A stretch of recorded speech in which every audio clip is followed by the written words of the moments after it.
Geez, I do have one here for Councillor Gibson. He will be attending a bit late. Any other apologies? I'll move the apology. Apologies. Thank you. Aye. Thank you. Declarations of interest.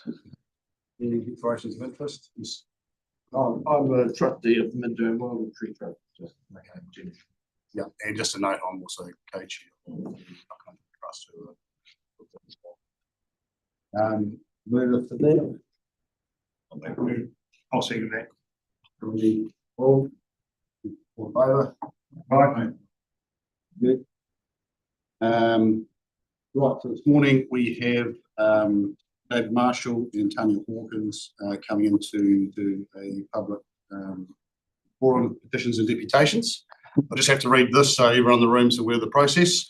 Public forum presentations. This is a reminder that you have up to 5 minutes to make your presentation to the meeting. If you use the entire 5 minutes, there may not be time for questions or clarification to be asked. Presentation may be terminated if you repeat views presented by an earlier speaker at the same public forum, that you criticise elected members and or staff, you are being repetitious, disrespectful, offensive, the matter is subject to legal proceedings. Councillors may ask questions of clarification, but reminded they may not debate any matters with you. Speakers are not permitted to question councillors, although you may submit questions in writing. Following the public forum, no debate or discussions will be made at the meeting and issues raised during the forum unless related to items already on the agenda. So can I welcome up David? Thank you. Well, I'd like to thank for the opportunity of 5 minutes, and also like to thank everybody that attended the bus trip there a couple of weeks ago. It was excellent. Look, I'm here today to talk about something that we spotted on the bus trip that hasn't been discussed too much in the liaison committees. I'm here for the already liaison committee.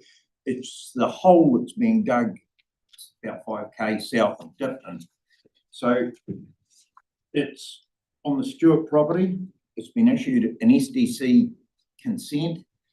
It's to have 365,000 cubic metres of gravel extracted out of it. It's 1k long, and it's 20 metres from the toe of the bank, or it's just over 20 metres from the toe of the bank. So that is how SDC have looked at it. I've had a look at the hole. The hole's only half a metre deep at this stage and is already filling water from the river. See, this is a huge risk. So I've had a discussion with Kent Jacobson, who is New Zealand Stock Bank Services, and Kent agrees with me. It needs some work done on it and seeing whether it's a viable thing. It is totally going to be a total waste of the whole canola project if this hole is allowed to go ahead. I don't know how you go about stopping it. That's not my job, that's your job. A lot of these quarries that are dug are then in the consents have to be filled in after a certain time. This one is not. This is to be left open as a recreational pond. So I don't know how you can get away with doing that. It's just on 1 kilometre long, and the kilometre stretches 20 metres out from the flood bank all the way. I'll leave it in your hands. The other thing that I've seen the process, we stopped at the Iron Bridge on the bus trip. I've seen the original profiles now of where the buttress and the pile depth is, and I would like to see a bit of a push forward or a bit of support for council, for the staff, on getting this cleaned up underneath. There's at least 1 metre or so, or 1.5 metres that can be cleaned out of there and brought back down to its original level that Transit New Zealand have designed it. The poles are 28 feet long under the buttress. That's me. I said it was short. Thank you. They're all very valid points. Question of Eric. Well, thank you for alerting us, Dave, to issue of the gravel being extracted. The water that's accumulating, is that coming through the substrate in, or is it catchment from the outside?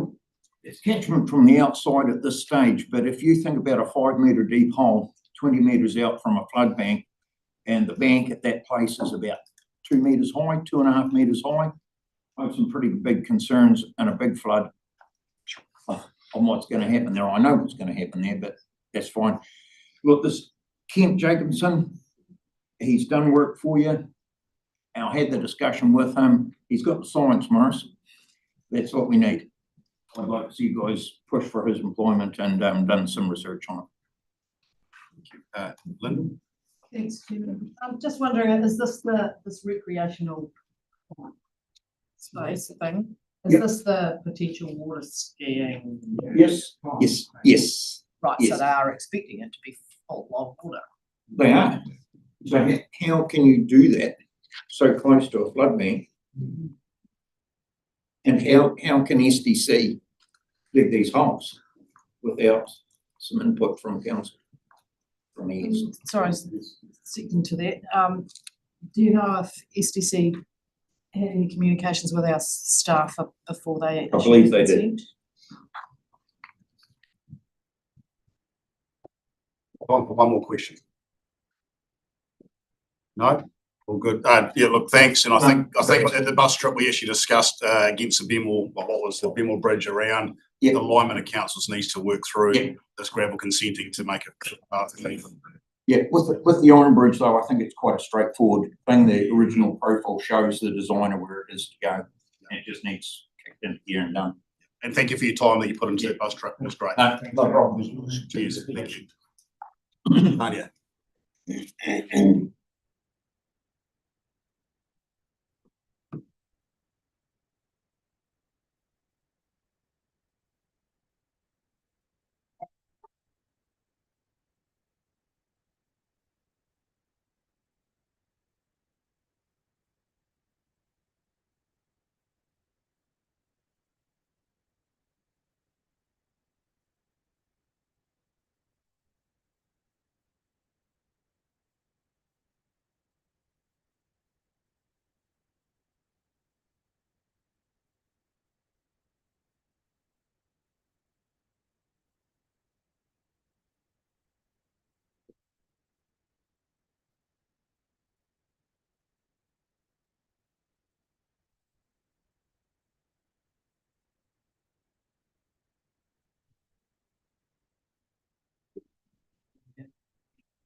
Yeah. Say go. Yes, Nadia. Yeah, please start. Thank you, Chair. Thank you for having us and allowing me to speak to the meeting today. I have two presentations which I hope are loaded up on your system. I'm going to speak mainly to the first one and hoping that you will read the second one. I have two questions or two requests for council and another two questions. So before I get into the presentation, my first question or my first request is that we swap the Winton Flood Bank realignment, which is currently in tranche 1, into tranche 2, and you'll see why when we get into the presentation. Really important. My second request of council is that there are substantial unspent funds that were budgeted for infrastructure repairs over the last 2 years, and I'm asking that you consider putting those into reserve and keeping that money to support current and future flood bank improvements. That's what they were intended for, that's what they were rated for, and with the current cost of fuel, I can see that Kenoa projects and any other projects are going to be substantially challenged for their budget. I'm also asking council in that second report to improve their reporting and accountability back to the public on the spending on flood banks and the condition of those flood banks. And the last question in that presentation, the second presentation, is do council actually have sufficient staff to undertake both BAU work and their project work? Now, if I can get into the presentation, we'll see how far we can get in our 4 minutes and 30. I want to talk about the Reedy River work. Some of you may know that we live on the Reedy River. The Reedy River bisects our property. We have land on both sides. We're the third property down from the Winton Bridge. Some of you might have stopped there the other day on the bus. There's significant work to be undertaken on that section of river. Well, absolutely needed, and it's going to come in through the Kenoa project now. So we're going to start with some photos, and This photo here is the Winton Bridge in 2023. This is a 1 in 15-year flood, and I don't know if you can see really well how close the water is to the top of that bridge or the bottom of it. There are no cameras on that bridge. There are no flood monitoring at all, no height, no flow monitoring. I was taking that to send to Randall, right? That shouldn't happen. If that was midnight and that was more than a 1 in 15-year flood, I think we've got a real problem. And on the far side is the true right bank. That bank needs to be realigned as well. Haven't got time to talk about it, unfortunately. The next few photos are photos of the flood bank on the true left, about 1 kilometre south of that bridge. Okay, and I'll flick through them fairly quickly. I'd like you to look at that and then consider if we're actually going to repair that flood bank, and why we might not have already, under our own bylaw, one that says you shouldn't have trees within 7.5 metres of the flood bank. These are on the flood bank. Okay, I'm not going to go into that anymore, except to say we've been asking about that for 3 years. I'm trying to get myself back down the page. Those of us who live between the flood banks, we're a different group of people. Everybody on the outside of the flood bank benefits from the flood bank. Those between the flood banks pay the price. We are unpaid infrastructure for the council for that river water. So when we bought the property, Jim Bent asked us, had we seen the river? And I said, yes, Jim, we've seen the river. But what we didn't understand was the impact of the river. All the water from Three Kings through Lumsden, through Centre Bush arrives at our property. The better those flood banks work, the worse it is for us, because it's an accumulating effect. And you might imagine that once upon a time it was 500 mils high when it came through in 1978. Today it's 2.5 metres above the normal height, and this is what it brings for us. Weeks and weeks of repairs. So this is on our boundary. That's our neighbour's place. That's our that's his another place. That pole's already been moved twice. That's on our property. So he's losing massive land on the left. We're losing it on the right. We've been talking to the council about this since 2017, at which time they said wait for the global consent for gravel management. So thankfully, there's a Canoa project coming along, and it's in the tranche 1. We saw on the bus, first time we've got any information, it said that the project will repair the flood banks back to 1 in 20, which we'd be grateful for. But 1 in 20 is not enough when you see 1 in 15 where it is already. The question we've got is, can we actually improve the level of service far more than that with the money that we've been given? There are project positives that are going to come out of it. Obviously, we're going to get better flood banks, hopefully, that won't collapse or overtop. That the project lifelines on that road right behind us, the water intake for Winton and the power substation for the whole of Central Southland. Section 73, there's nowhere in Winton you can currently build or open your house without getting a Section 73. Winton is seriously not protected from floods, and unfortunately, while the main street doesn't flood, everything both sides will flood in a 100-year flood, and recreational access hopefully will be maintained.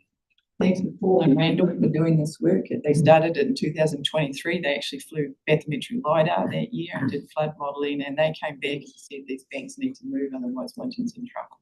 Very sadly, there are people that thought the Winton didn't flood, and this took quite a while to get off the ground. But the question is, we don't have the details. We, the landowners in the community, we have no details, and we'd like to be involved in the possibilities and what the level of service increase actually could be. However, we're looking at the dates. We're 20 months into this project. Sorry, Tanya, we've hit the 5-minute mark. Already? Yeah. Okay. But could you please share the rest of this with us, make sure staff gets this to us, and really appreciate the time you put into this, and we do need to. Shame, the next page was about the swapping. We need to swap. Sorry, we've got an absolute shocker agenda. I'm sorry. Have we not shared those already? They will be shared. Okay. Thank you. Thank you, Tanya. Can I ask a question? Yes, one question. Tony, you mentioned something about normally would be at 500 mils, and now it's at 2.5 meters, rather 2.5 meters. So what are you referring to there? Is the flood bank's too tight, or is the gravel too much gravel in the river? What's your? What I didn't have time to say, councillor, is that the flood banks have created a very straight and 1 kilometre long channel, a flume, if you like a water flume. And so the water comes through there. All of the water that once would have spread across Lumsden and Dipton and all up country of us would have spread across all the farms, is now collected.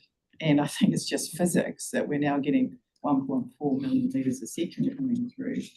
And because it's not spread out and it's contained, it's now high.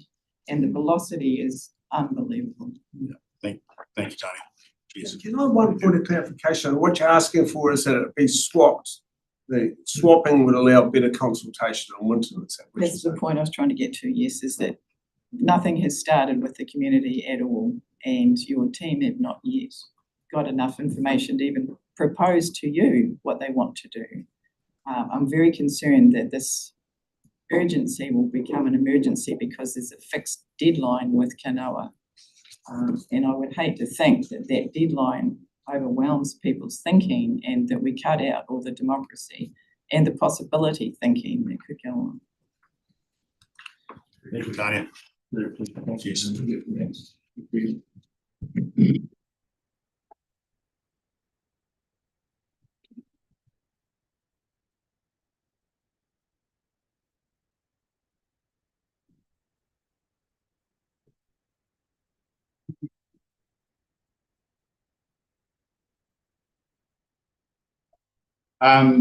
Confirmation of minutes from the 25th of March ICM meeting. Any questions or discussion on that? No, I have to move. All those seconds. All in favour?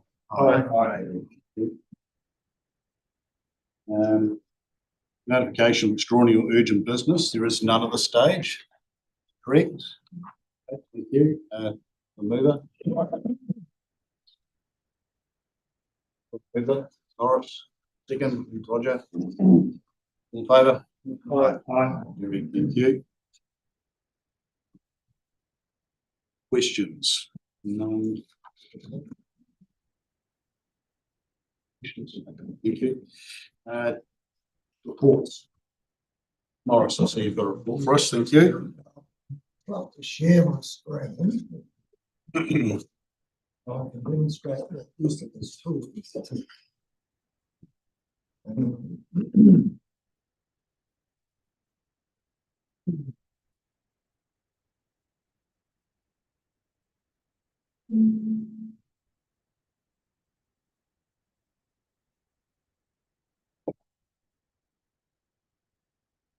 Right, now, sorry, it always happens when I get nervous, I'm sorry.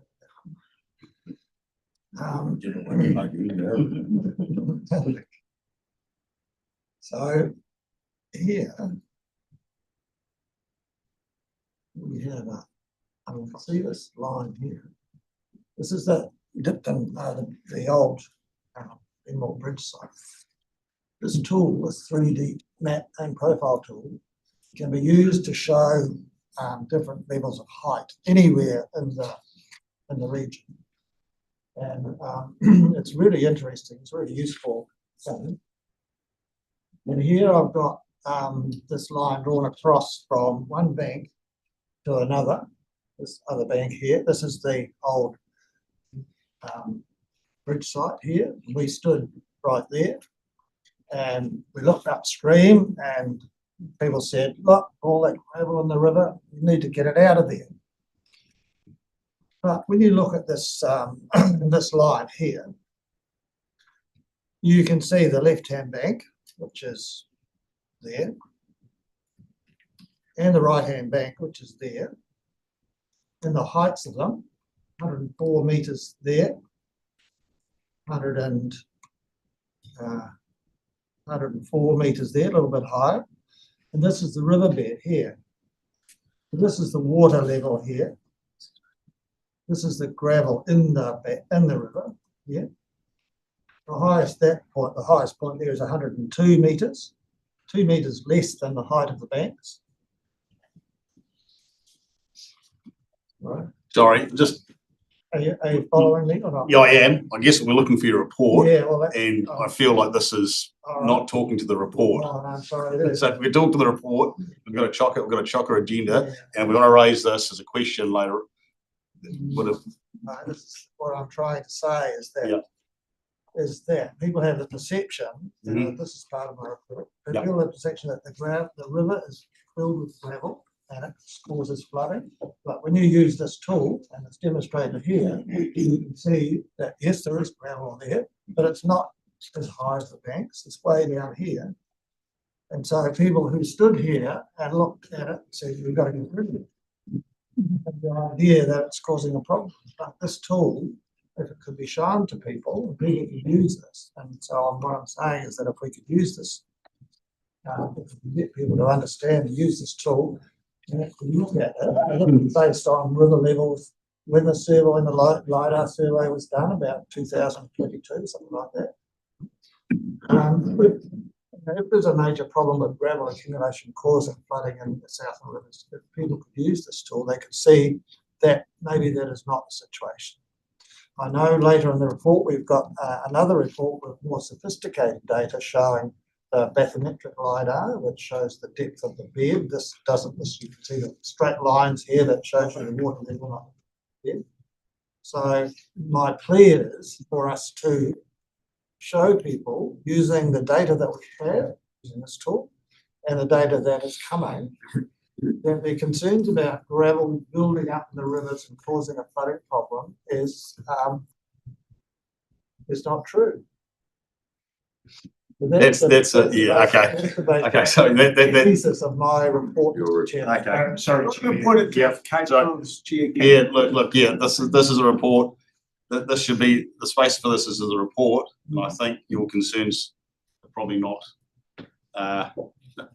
placed in this reporting part. Maybe in question. I know you've spoken to it.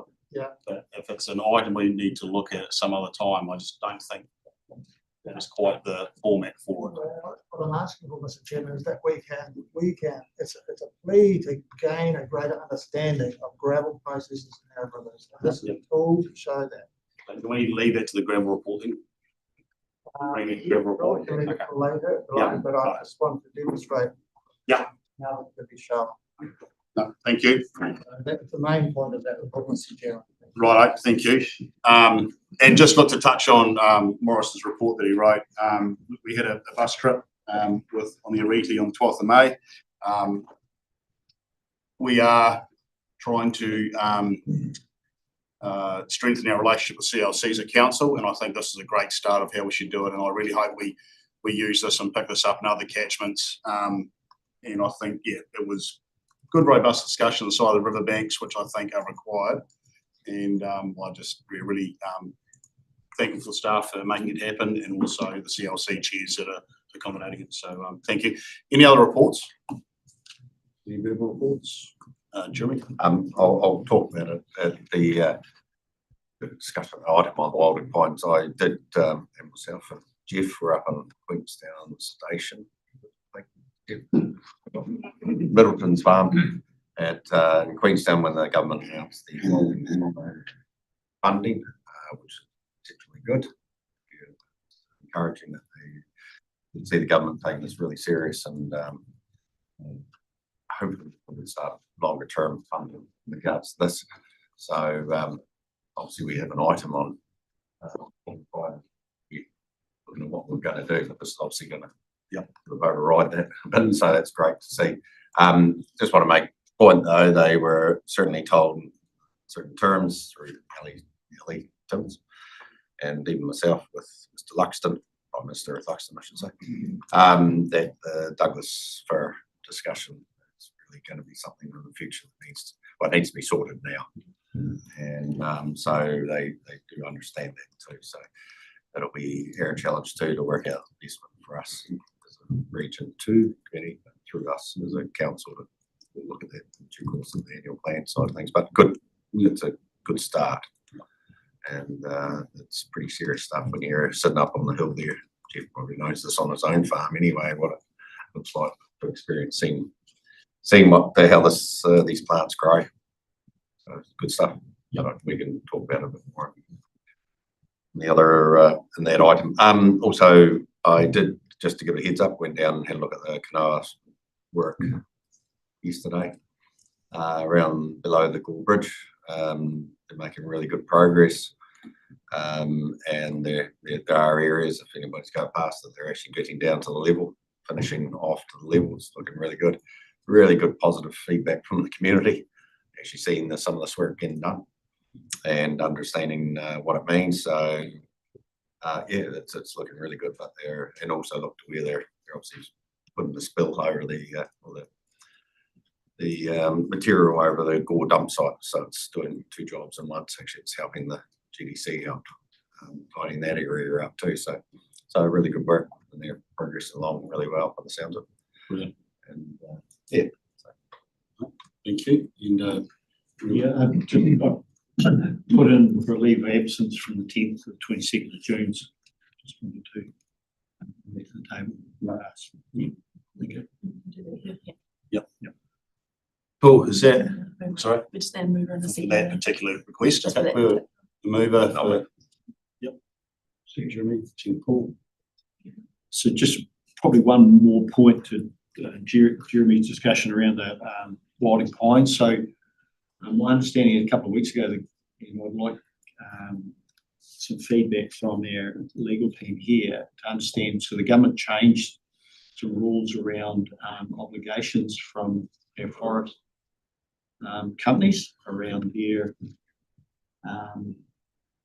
so because one of the considerations I thought might have come into play here was responsibilities around where these forests are and the implications of that seed spread.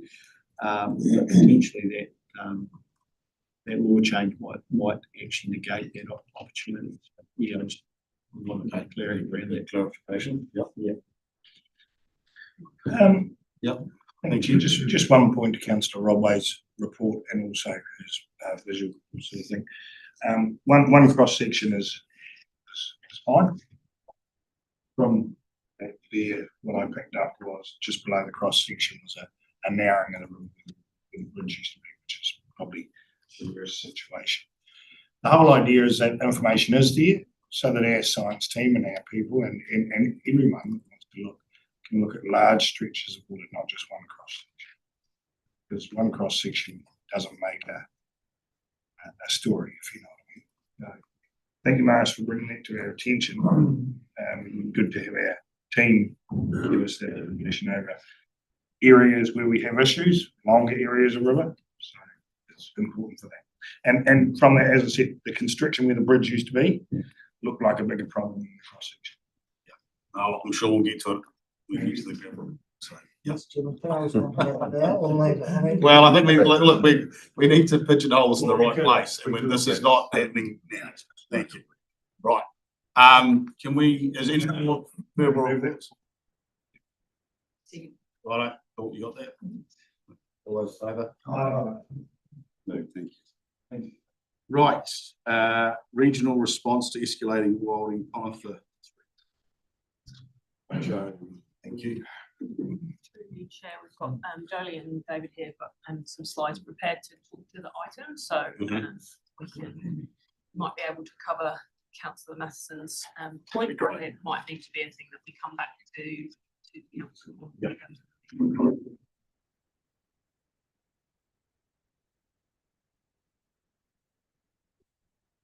So, hi, Jolie, Biosecurity Peace Park Team Lead, and David joining me today. I'm not going to go into detail about Wilding Pines, we did that a few weeks ago.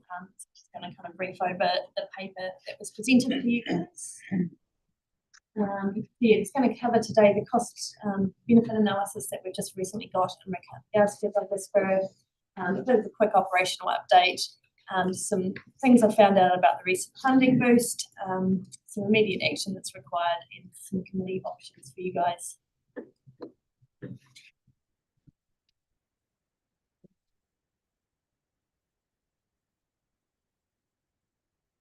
Did we go another go? So we have just recently received the cost benefit analysis for wilding kind of control in Southland region. So this is different to the national one that was done a few years ago, and also different to the Otago one, in that we incorporated forestry seed sources. So we can't remove the seed sources, and with them being there for up to kind of 50 years with Douglas fir, just to kind of still make sure that if we were to spend money, it's worth it. It is a very conservative model with kind of current today costs, not escalating costs, and also knowing where the wildings are currently. We know that wildings, especially Douglas fir, could end up in a whole lot of new areas, and that has necessarily been accounted for, and that it is limited to the long distance spread of only 1.4 kilometres, whereas on mid-dome we know that it's covering at least 14 kilometres. The highlight is being that, it's estimated that we've got a $1.4 billion in lost benefits over 50 years if we continue with the current funding, which is inadequate to kind of get on top of everything. And the cost benefit analysis excludes biodiversity and cultural valuation assumptions. Just the recent funding boost that's come through that Jeremy was talking about before. Really good to hear that you have put the Douglas fir issue forward. I've just got this map here to kind of show in red, that is red circle, is mid-dome area. I am going to be putting some bids in the next few months, next few weeks for this new funding bid. But from what I'm hearing at the moment, it is only to be, they're only looking at areas that are currently funded and not taking on new areas, except for a few exceptions throughout New Zealand. So even with this new funding boost, we would still only be controlling the area in red, which is kind of mid-dome, and that small circle above it, which is Flagstaff. Both those units are in the national program currently, so I can apply for funding there. And also over to the left, the Takatimu area, we can apply for funding over there. Previously, these funding bids have really focused on legacy or contorta issues, but in the Takatimus, it's now Douglas fir that's becoming a huge issue over there to get on top of, and mid-dome as well. However, all those other areas that are kind of marked out in blue, from Lake Te Anau right through to Kingston, all of those areas will be unfunded, and they will continue to spread unless landowners are doing control themselves, which in a lot of cases is DOC and they don't have the funding, or private land owners. There is, in that top corner, the consented forest in the Canard Fairlight area. That does 2 kilometres of control there, but I just it is great news, really happy for the news, and I'm really pleased that Jeremy has pushed the Douglas fir issue because, while it's a good boost, it's not going to solve all of Southland's issues.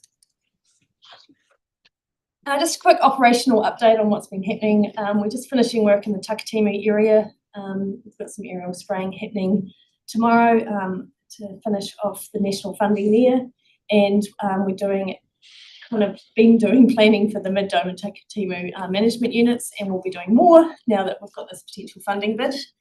The mid-dome project management side of things has been re-tendered. We're still in the process of appointing that tender at the moment, but that is something that's been going on in the background. And we had kind of a first Southland wilding meeting where we got all the DOC officers and LINs together just to talk operationally about wildings, to see what they're doing, what I can do to support them more, and to get better understanding of what's happening across the region as those two some of the agencies that are greatly affected.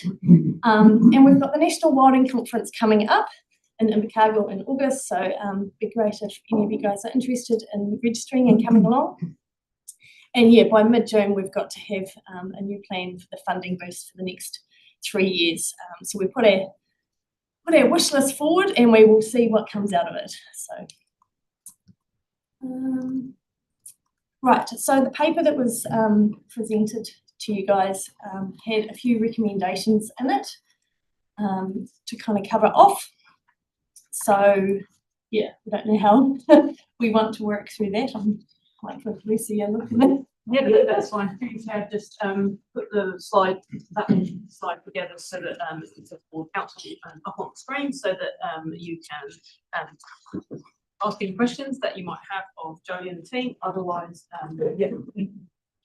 discussion about where you'd like us to go next. The government talked about 9 priority areas. Obviously, Mid-Dome is one of those areas. Is it because they said, oh, it's already in the system, but is it, because that was just a wee bit of clarification. Do we know any more about that? We've been trying to get clarification. We had a meeting yesterday.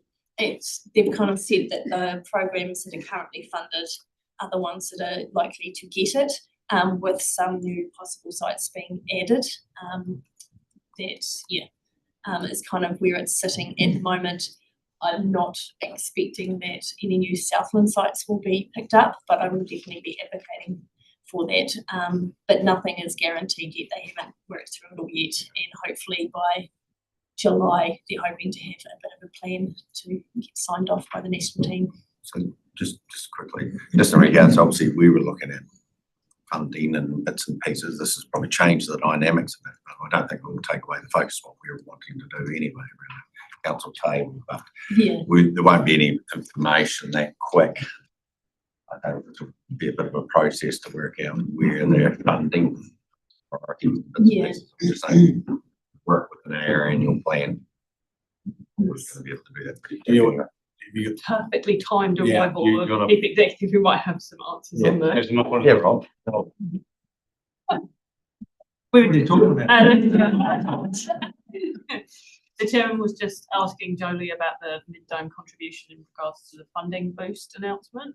And Jolie was saying there's obviously a process to work through, but you arrived just at the moment you might want. We've had a high level announcement, chunk of funding, and it's really fantastic news. I certainly exceeded my expectations. I had a feeling there was something coming, but not this amount. So two things. Got the funding, and you probably covered this, Charlie, so excuse me for if I'm repeating stuff, but also both the funding, 79 million over 3 years. So that'll enable the existing program to be funded. It doesn't, and also they're going to also invest in the Branch Lethem area in Marlborough, which is a huge issue. You could swallow the 79 million up on its own, but I think they're going to do a program around containment of that. But the rest of the program should be able to be funded. It doesn't allow for any additional areas, as I understand it. Again, they're going to focus on this 7 or 9 priority areas, and Mid-Dome is one of them. I've been assured. I had 2 phone calls to make sure that was the case with the team at MPI. But the second piece is around they're committing to a national best management plan.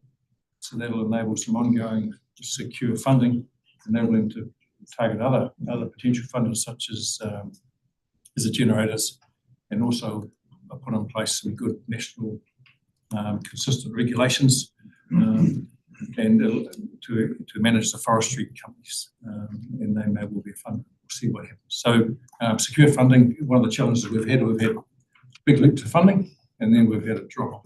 And so you end up with deferred maintenance and start going backwards a bit. So this will ensure the program goes forward. There's been an ongoing program of advocacy over the last 3 years by a whole lot of people riding by network, the regional sector, and by Fed farmers have got involved recently, and I think they'll help shift things. So it's been a team effort. So a good outcome. So Southland, it's great to see Mid-Dome will be able to get the resources it needs to roll the program out. We've still got some challenges elsewhere that we'll need to work out how do we address those. And some of those are around how do we work with the farming, with the forestry interests in these areas to manage their externalities in terms of the seed spreading. Thank you, Morris. Thank you, Mr. Chairman. Yes, thanks, Joey and Rob. That's really good. 2 questions. One question is in the recommendations here at number 9, the fifth bullet point talks about funding communications.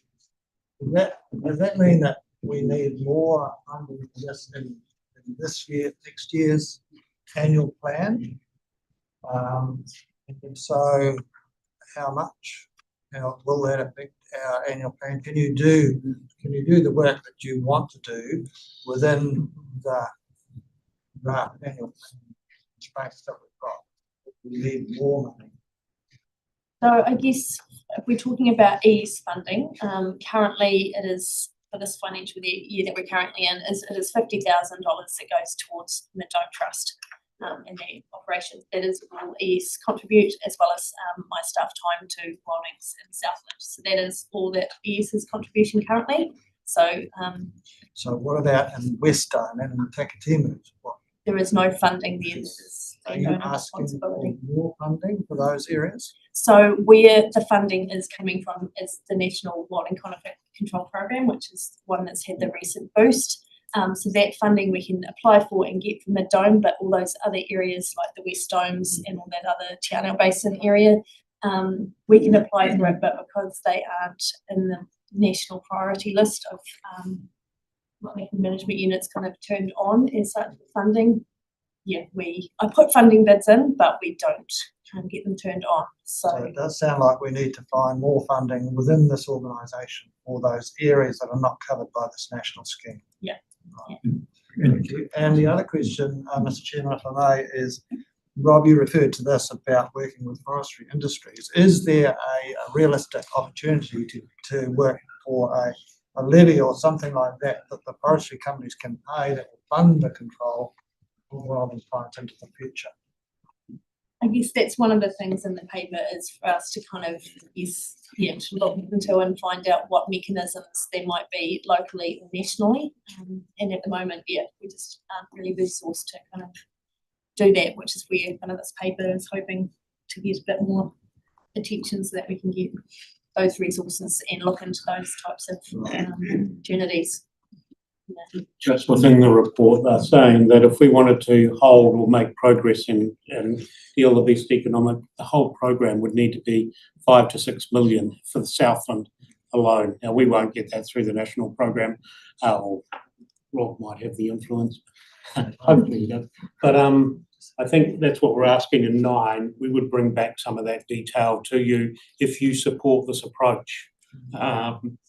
So, yeah, we haven't sort of worked out exactly. Also recognise that Jolie doesn't only do wilding pines, she does every other plant and manages a team. And so, it is a serious problem for Southland, and we need to make sure that we are, and don't get me wrong, we are on the national map, but we need to make sure we're on the national map at every opportunity that we can. Rob, you got a reply. Just following on from the team here, we had a workshop with Mid-Dome down here a month or so ago, and there was discussions of, I think after that workshop around some possible increases in investment that you might wish to make through the annual plan. So that's a conversation potentially that Tim could do a wee bit more. I think it was highlighted there that we put 50,000 into Mid-Dome, as Jolie said. Whether there's an increase there, as well as some funding to allow some work, at least some preliminary work to go on around the rest of the area. I think in terms of the levy, look, I think it's good to do a bit of work here, but I think that would be one of the things picked up in the National Pest Management Plan. It needs, the forestry industry, I would imagine, would be looking for a consistent levy across the country. I think we've had, in the past with our interactions with forestry companies, they've been pretty staunch around protecting their interests and use a lot of resource to. So I think that needs a national approach, but by all means, let's explore it regionally as well. I think the real game in town is the National Pest Management Plan. Thank you. I've got Phil, Eric and Paul. A couple of questions. The cost benefit analysis, did that suggest where, I mean, that's a really big ticket number, the impact, with 1.4 billion. Does that suggest where or which stakeholder those costs would fall upon and the spread of those costs? No, I kind of did the costing imagining that I had this bucket of money. Yeah, I don't have, but just this bucket of money, and that someone was going to do wilding control across Southland. It wasn't assigned to these. So no, I was meaning in terms of the impact. Who will wear the cost if nothing was to happen? Who suffers? So we will lose productive farming. We will lose high country farms across Southland. We will lose our conservation areas. We will lose our QE2 reserves. Anywhere that's intensively grazed will be safe. as such, but pretty much anywhere where intensive grazing is occurring, quite high country, and that will long-term be covered in wildings. And then you have all those spin-off effects of water yield, rivers drying up, trees, forests, fires, all those kind of repercussions. It's kind of a collective impact as well as an individual. Yes. The agenda paper was prepared before the announcement on the weekend. It seems to me that the recommendations you provided remain fully valid, and if anything, the announcement sharpens our focus, saying absolutely these recommendations make sense to buy into. I don't think the announcement in any way undermines any of the recommendations. In my mind, it seems to sharpen those recommendations. Because I think most of the recommendations were kind of focused around that emerging Douglas fir issue, whereas the announcement's probably a little bit more weighted towards that contour legacy issue. And the final one was, do we have the ability to influence that national pest management plan as it evolved and is developed? I'm assuming we have the ability to influence or contribute to that. Talking to MPI, they're looking to shape up a steering group. I think we'll be looking to make sure, at the very least, the regional sectors will be represented, and hopefully the external staff involved as well. So, yeah, a real opportunity. Thank you, Eric. Yeah, great start. My major concern is that we're not really dealing with the mother lode, which is the seed source that currently exists.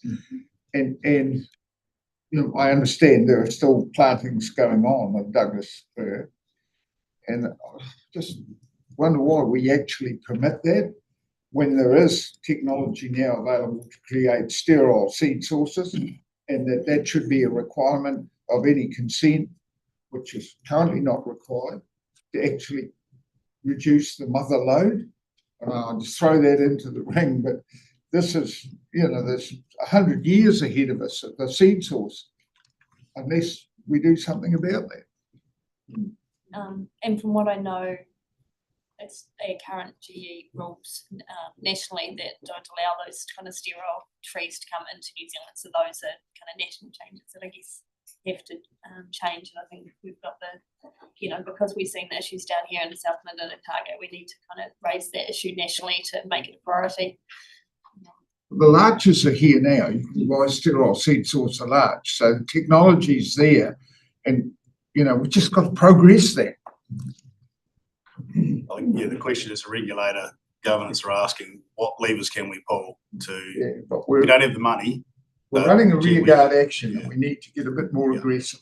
Yeah.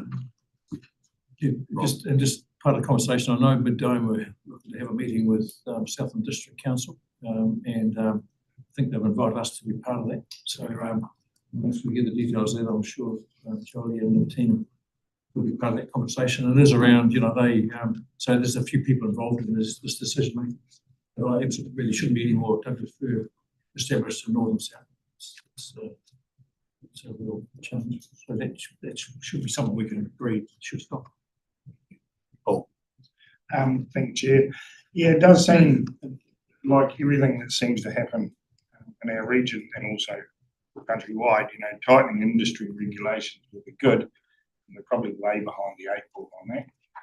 And whether that's our responsibility or central government, no one seems to be putting their hand up with that at the time. So when we have this long-standing issue, people come looking for money, and it's ratepayers now with the funding from the government. That's taxpayers, obviously, at the end of the day. So it's a wee bit concerning that we have possibly industry causing this problem that's going to be with us for generations, and it's all value driven. Someone's going to get the value out of it. It's not the ones paying for the, the work going in. So, it's quite good for central government to jump in and give funding, but maybe they should jump in and do the pre-full regulation straight away. And maybe we could push that as a driver or a lever instead of us, because we're here in a couple of years. we need to make sure that we get them signing it before it's needed to come to us. That's my thoughts. And look, I think the National Pest Management Plan will have to include regulations for that type of thing. So and that work will be underway. Just NPI have got 18 months to prepare that plan. It's going to be interesting. So they've got a set of really ambitious, the politicians have set a really ambitious timeframe. That'll include regulations for forestry. they have to. Thank you. Thank you. Got Lyndall and Chair. Thanks, Chair. I was happy to move it in a moment, but just wanted to say two things, one of which I've already forgotten. I'm hoping that we can move all of them as a bunch, but just wanted to acknowledge that the options that you've listed on page 2021. I don't see option 2 and option 3 as being mutually exclusive, right? There are things in option 2 that can now progress further because of the announcement, as well as all of the things in option 3. So, although the options aren't referenced necessarily in the recommendations, just wanted to note that we're not throwing out the baby with the bathwater by picking one thing or the other. So, if there's no other discussion, I'm happy to move it, Chairman. Question from Chair. Thanks, Chair. Look, more perhaps a question to Rob, but one of the issues that we do have is the very weak NES for production forestry, and I just wondered, Rob, whether you are aware of any programs or work being done to try and strengthen those regulations around the NES with production forestry, because if we can get that tightened up to force forestry companies to be responsible for that wilding spread a bit more, that'll be a really big win for the whole country. So that's NPI is certainly aware of it, and at the moment we've got a very enabling permissive NES, and it doesn't align with the wilding issue. So that's one of the challenges. That's one of the issues coming through this refreshed national strategy, which is different to the national plan. They're connected but different. So yeah, they're aware of it, and we're working through that. And again, I think it's something we can advocate for, both individually as a region, but also as part of TUK. I'm happy to seek. Okay, yep. So for no more questions, Lyndall's moving it, and Paul's second. All 9.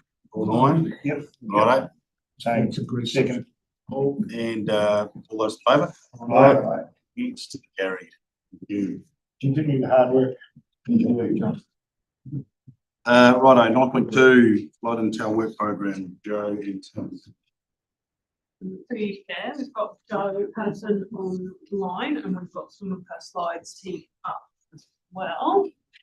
Most of you will have met Jo before, but she is our West Coast office, and leads our flood resilience, intelligence, and infrastructure work programs. And new Tim, who I'm probably going to have to stop calling new Tim at some point, but Tim Honogan, technical design manager, who is Jo's line manager. So Jo is struggling with West Coast internet. She's been texting though, and so he's quite happy to share. Hey everyone. I hope she's there. Yeah, me too. And then if you've got any questions, we will work those through. Jo, can you hear us? I can. Hopefully you can all hear me well enough. We can hear you and we can see you. Thank you. We've got the slides here. Want to share your screen, Jo, or do you want me to run it from here? No, run from here if you can. Thank you.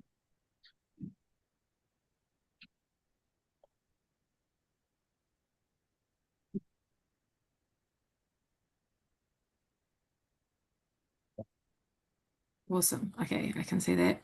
So kia ora everyone. As Lucy's mentioned, I lead the Flood Intelligence Work Program to support our operational and capital programs for our flood asset management. If you can move to the next slide.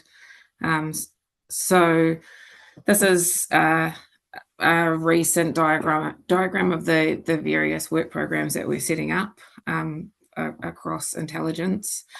So this, you'll notice there's a lot of overlap where this is supporting Steph Gray and the team's work in asset management.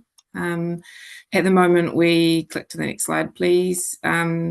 We're focused on the current climate and our current asset performance information and the broader floodplain, and understanding what options we can pursue for mitigation.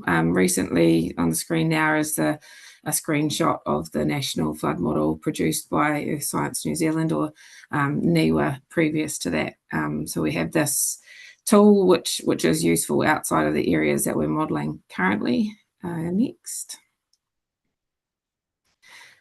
Sorry if many of you have heard this before, but we're targeting level 3, level 4 modelling, which means we're going for the highest quality possible.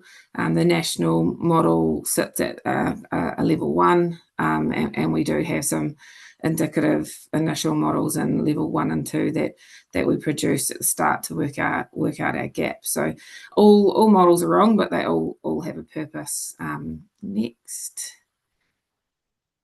So the modelling approach that I've run for 8 years while running flood modelling projects is, and the core of it is that we engage with our partners and communities throughout the whole process to ensure that we have all available historic data, and it means something to the community. So you'll see in our reports we always have an historic event, and largely that information is coming from district councils, partner agencies, and the community. So this is the overall approach. We collect the data, we model it, do some mapping.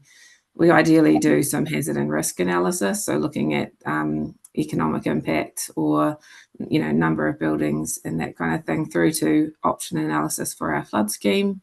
And we communicate it, we create tools that are supporting our decision makers and planners, and the community also. And then we just go back through the cycle. So it's an iterative thing. We're always updating models. It's never really once you're done, especially if we get another flood event, then that improves the accuracy of the model, and it does change the stats on that annual, the AEP or the ARI.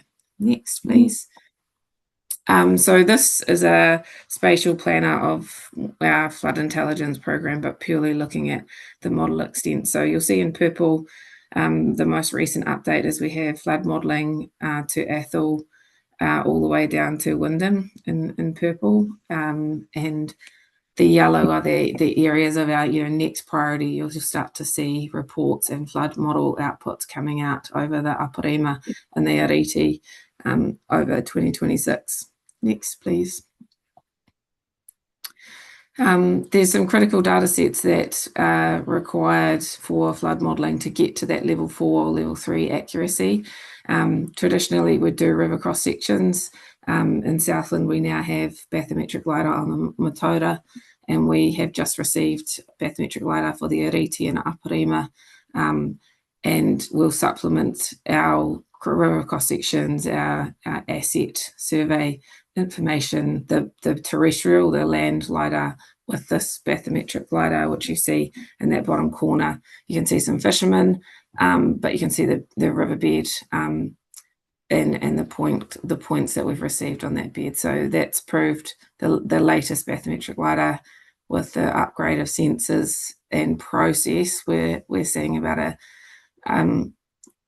20 times better in what data we're receiving.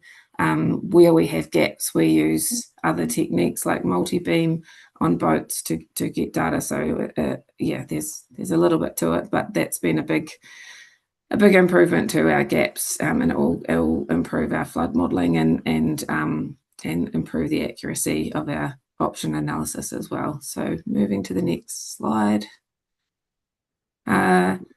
So looking at flood modelling in a little bit more detail, we will do an initial model build. So we have model builds complete for Ariti, Aparima. We obviously have quite extensive modelling on the Matoda, and we have some initial builds on the Waihopai, Kingswell and Otapuni. So in that first phase, we work out a lot of gaps in our hydrology inputs into the elevation model, as well as our historic event extents and depths as well. So then we run through phase 2. We do some historic event modelling, like on the Matoda, the 2020 event was used, and then we'll push out a report when we complete our 1%, 2% AEP.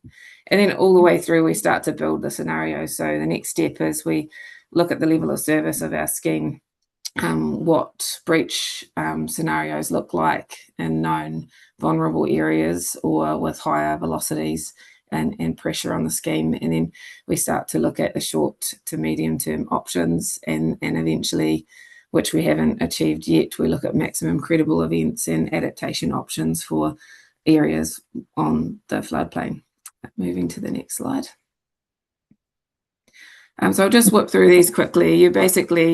You'll see in this that of the areas where we have a scheme or we have modelled outside of that on our floodplain, we're moving through those phases, and in this calendar year you'll start to see a few major steps in the model complex, in that we have a few streams to model. We've obviously got our dams as well, and a lot of the infrastructure around pluvial flooding to include in the modelling. So at the moment we're doing coastal modelling with the science team. That's an initial phase. Then we'll come through and upgrade it with coastal modelling, including our stormwater system, and then we'll model pluvial surface flooding, and then we'll combine them all and do combined scenarios, and then eventually climate change scenarios also. So a bit more complex to build accurately. We could produce level 1, level 2 modelling for all of the flood types, but we're trying to get to a level 3 model accuracy so that we can make infrastructure decisions for the short to medium term, but also looking longer term with ICC as well. Moving to the next slide. I won't go into detail in this, but you see Matoda is the most advanced, getting into green, starting to model climate change scenarios and maximum credible events this year. The next one, please. Reti and Aparima is similar. So it's got that initial model build. We're primed and ready to get going on the scenarios. We're just waiting to burn in the bathymetric LiDAR and complete the surveying of our crest level heights of our flood banks. Next, please. So the next steps, future climate change modelling risk and changes in risk with different mitigation controls across the para approach, through to the flood infrastructure option analysis. Like you've seen the benefit of this with the channel widening on Matoda. We use the bathymetric LiDAR, all of those data inputs, all of our model scenarios. Then we looked at that option and looked at the benefit of making that change both downstream and upstream and at site. And then the flood infrastructure investigations. This includes geotechnical and geophysical investigations, which we're completing 3D geophysical assessments of the subsurface, so within river, on our assets, and outside of that to look for changes in are there paleo channels which could contribute to seepage, or those sorts of investigations assist us with picking the right infrastructure design in that area to upgrade the level of service. So that's happening as well within this work program, supporting the operational and capital programs. Next. That's a very long 5 minutes. Lucy, over to you. Thank you so much, Joe. So there was any slide pack questions? Yeah, so yep, we do have a couple of questions. I'm going to start though. So regarding Kanoa, this completion timeframe net required, is that going to align with enough information for projects we've got lined up for Kanoa? I guess what I'm looking for is this information to give us several options to put to the community when it comes to Kanoa, and then of course around distribution of gravel or gravel removal that sits outside Kanoa, just so it gives us absolute clarity what we're trying to achieve. I think this information is absolutely vital, which I'm looking for, because it does still feel sporadic with the information we're gathering for canoa. So is this going to be completed in time for us to reach our contracted obligations with canoa, I guess is my question. So short answer, and do you want to jump in? My short answer would be that there's phases of work that are being lined up in order to inform the phases of work for canoa. And so the technical validation piece, which we'll hear more about from Karen and from Michelle shortly, includes the information that Joe and the flood intelligence team are feeding into it. So it's phasing to support that work, which is absolutely what Joe's been working on. So, Joe, do you want to jump in though on the specific? To add to that, last year we took the flood intelligence outputs for the Matoda scheme and we modelled 26 scenarios that were obvious options that could be considered in this technical investigation and engagement piece with partners in the community. So that's sitting there. We pushed it as far as we could, so that it's ready to support that investigation piece. So yes, it is for the Matoda in a really good position. We've also almost completed a literature review of all the historic information and talked to some previous catchment supervisors as well, and we're trying to pull that all together with previous advice for the scheme. So it's ready to support it. The Matoda Tranche 2 project. Thank you. This is what we're looking for. Thank you very much. Questions, David? Yeah, look, mine's more about flood warning, and on the bottom of page 29, you've done a review, and the key findings were identifying that current flood warnings are overly technical, lack local context, provide limited actionable guidance for communities. And also around capability, you mentioned that the training of our internal flood specialists has commenced, because that's an area that is really important right now, and that we can't have a hole in this, and there has been some limited knowledge. Well, a lot of knowledge has left the space. I guess I'm trying to make sure that we're upskilling people, so if we have an event tomorrow, people are going to have, someone's going to have the tools to start making the right calls on this stuff. Do you want me to take that one, Joe? Yeah, I can support it afterwards if you like. Sure. So through your chair, just say, so we undertook the review as Councillor Rose has pointed to, and we've been doing that in partnership with other parts of the business, so it's not just us. You also would have received a report from Karen and Ash, the science team, on the network and some learnings that we gathered after the storm last year. So those pieces are all being weaved together so that we make sure that we are taking actions in the right places, and doing it from both the intelligence program that Joe leads and also connecting to the science team where they're in charge of the network as it currently stands.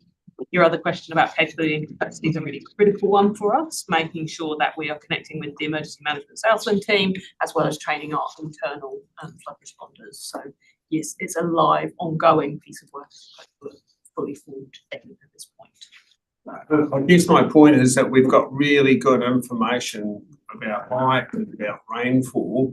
The bit that we used to have was the Lesman rule that put it all together, and what Les said went and happened. He could read all that, and that's the bit we've got to be able to do.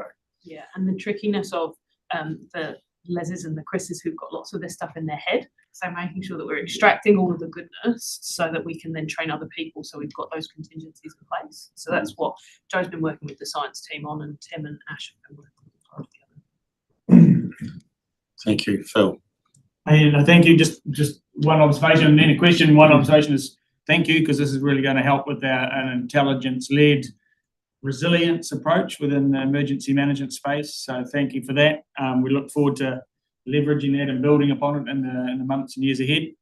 The phase 7 of your 7-step cycle speaks about climate change scenarios. Can you just talk us through which specific climate change scenarios you are leveraging, and if that's challenging or otherwise? Yeah, we, at the moment, the challenge is getting the detailed data for climate change scenarios and understanding the, I guess, the uncertainty around that. There's uncertainty in every part of every input to our model build. So we're modeling, we're taking the ESNZ data sets and we're going to model a full suite of scenarios so that we can pick a scenario to create tools on and mitigate for, but we also have everything else in our back pocket, if that makes sense. We don't have an SSP and a time frame that we specifically model at the moment, but there will need to be a decision in the next 6 months on what we are going to put the most energy into. What does the organisation want to be? What scenarios do they want picked in the model outputs? But at the same time, we're not going to only stick to that. We'll have the data sets and the deliverables of all of those scenarios over a 200-year period from ESNZ, if that helps. Sorry. So you're suggesting you'll have the technical capacity to run with any of the scenarios, but what you'll need at some point in the future is, I guess, more of a political decision rather than a technical decision on which scenarios will be used to stress test systems moving forward. Okay. Yeah, through you, Chair, just add that when we're thinking about and making decisions in relation to Carnell or any of the other work programs that we have, your decisions and guidance are going to be needed about to what degree are we planning for the climate change impacts that we know are coming. And the scenarios that Joe is preparing for us running will enable you to make that. Does NOAA impose any obligations on us in that respect, or are they agnostic on that one? No, so that through each other, they don't specifically put upon us to consider it, but we obviously have obligations through other pieces of legislation that mean that we do have to consider when we're designing infrastructure. We have to think far enough out. Thank you, Morris. Thank you, Mr. Chairman. Just this relates back to my report before. On page 26, there's a map, and to the left of that, the last paragraph says initial data is already in use by operators managing gravel for flood risk management and by our STAG, Technical Advisory Group members who are supporting the operations team. I wonder if that information, those data can be used to provide information for people in the community so they get a better understanding of this whole process. It's very technical, but in many places it talks about, getting the community a better understanding of all of these things. And we've seen this with the canoe. I know David's been on it about it ad infinitum about, people not knowing what's going on. And I really plead with you to help people understand these physical processes better, so we're not getting demands from the community that are not reasonable and not affordable, and that we all get a better understanding of how we can manage the situation better. I think that's fundamental for the success of this project. It's people in the community who are affected, like people like Tanya Hawkins, if they have a better understanding of what's happening, then we're more likely to be successful. It's not a question, not a plea for us to do that, please. Yeah, and hopefully give us options too, so it's not just going, that is what we're doing, that we can actually go to the community and go, look, here are some options here. Yeah. Let's look at it. So absolutely, it feeds into it feeds into all that, so really support that. Lynn, you good, or do you want to reply? Through Chair, I might just add, so one of the things that might come up in the part of the RIF update as well is a recommendation, not a full recommendation, but a global recommendation will be that we organise a workshop in very short order to talk to you about how we want to engage moving forwards on both the Kānoa work program, but I think that touches on this topic as well. So we haven't got a paper today on gravel or on the work program there, but I think that we need a workshop on how we're going to engage and what do you want us to be doing and how hard where do you want us to be leveraging our energies to help the community with both what we need to do for Kanoa, but also for this broader understanding of the process. Thank you. That'd be great. Linda. Thanks, Chairman. Just an observation from me too, that as an Invercargill resident, it would be remiss of me not to speak on their behalf, constituents' behalf, noting that there are, no green phases in the Invercargill area, and given that half of the region's population lives in that area, look forward. I completely understand it's really complex, but if there's some kind of magic, that'd be great. Thanks. Through Chair, just add Tim and I and Karen went to Invercargill City Council just this week to talk to their staff about how we can start to roll out our models with their models. They've obviously got a lot of information about the stormwater water network, etc. And so those conversations are starting to move forwards. They want more information about our models and how can we share them more with them so that they can use them for their decision making as well. So we are working on it. Keep going. Fantastic. That's great.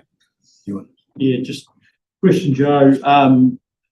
The ESNZ National Flood Hazard Model you've got on that page, you've got so current baseline. So you've got current climate plus 1 degree warming, plus 2 degrees warming. Just wondering what your current baseline is, understanding that we are already at 1.3, 1.4 warming. So what's current baseline? We are using our hydrology historic data to date. That's all of our models are sitting at that. We haven't we haven't commenced climate change modelling at all, other than some indicative work for the Metoda scheme. So, are you asking a question about the national flood model though, or how we are applying the national? Well, the modelling here is plus 1 degree warming, plus 2 degrees warming, but we've got current climate. So, and we've already got a warming scenario. So, are we basing it on 1 degree plus over and above where we are now, or is that 1 degree from what the baseline was? You understand what I'm saying? Yeah. Yes. I think Joe's answer around the fact that we haven't started applying that baseline to the climate change models yet will be a conversation that we need to bring back to you to get your steer on. So. Yeah. Okay. Roger. Thanks, Chair, and thanks, Joe, for your helpful overview of the topic. Really encouraging to see the council moving to, bring floodplain management into the 21st century by using robust and objective information to define the extent of floodplains. And I just request that the paper that may come back that you're referring to is framed around future ready floodplain management and acknowledging that gravel is a kind of important sub-part of that. And then just wanted to get confirmation that, and sort of builds on Lyndall's question, not so much Invercargill specific, but that information that's generated through this is sort of progressively available to inform planning and decision making, that we're not sort of waiting for a bottleneck or final report delivery. Do we have a line of sight as to how we're adaptively using information coming out of this program? Yes, so through Chair, just that, so as and when the scenarios and the models are created, we're making use of them in various different ways. So some of that in day-to-day decision making, but broadly it's about where we invest our time and energy. So like the Kanoa work is one example, but as and when the models are created, that's when we get the outputs. So some of them have got technical reports that go along with those. That kind of phasing of output is one way, but the team like Steph's team, within Tim's team, they use it all the time in terms of how we actually connect it to our asset management conversation. So yes, not waiting for, progressively getting and then making more use. Joe, did I butcher that too bad, or did you want to jump in? No, that was a good explanation. I think to add to this too, we need to continue to be updating our partner agencies with every iteration and get rid of that bottleneck. So we will be pushing out maps and commentary where we don't have a report on flood modelling, and we're asking for particularly iwi district councils and our partner agencies in emergency management to come to us with queries around flood risk so that we can answer them, assess. Maybe some of it is just quite a lot of GIS files and 100 scenarios, so we can pull something together to support them, much like we are with Southland District Council spatial planning. Thank you. Thank you. So there's no more reports. Can I have someone to remove that, please? David, and second, Morris. Was in favour? Aye. Hands? Gary. Thank you. Thank you very much. Thanks, Joe. Te Mai Tuna Trust. Payne and Sarah. Well.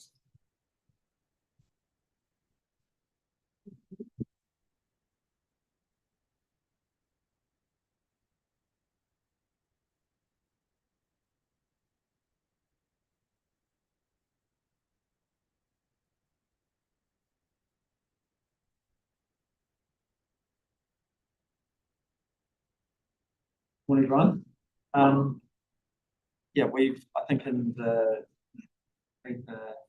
LRA, there's a Q3 update which goes through what the trust has been up to.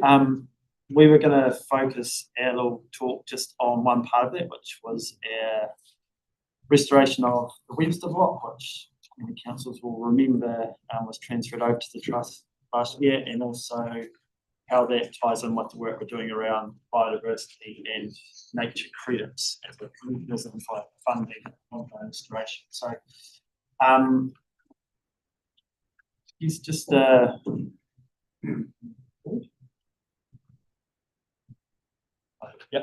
just this is part of the trust approach, is this whole idea of repurposing approximately 20% of the catchment, so 2,000 hectares, into uses that support water quality and biodiversity outcomes, but importantly are also profitable and self-sustaining. So it's not just about acquiring land and then letting it revert back into stuff. We actually need a way of actually providing funding on an ongoing basis to continue that restoration and maintenance of that land, which, as you're aware, is pretty expensive. So we're about 30% of the way there. So 584 hectares has been secured, mainly through the original freshwater improvement fund funding, but also through a number of other contributions. And then the trust has got, 5 goals or objectives, I should say, that we're working on. If you push the down on this, yeah. Oh, there we go. Wicked. Look at that. Thank you. Our 5 R's, as we call them. So key objectives, they link back to the charitable objectives of the trust. So restoring wetlands and lowland forests, redesign those waterways so they function not only for drainage, but also for biodiversity reasons, reducing nutrients and sediment losses on farms. So it's we target at landowners, reconnection of iwi back onto the land. So people have heard about the Mahinga Kaipa and what's happened there. But the focus of, what we're talking about today is going to be this: how do we realise the benefits of carbon and biodiversity for sustainable financing? And so this, a bit of a recap, there's that 584 hectares, you can see it up there and on your papers.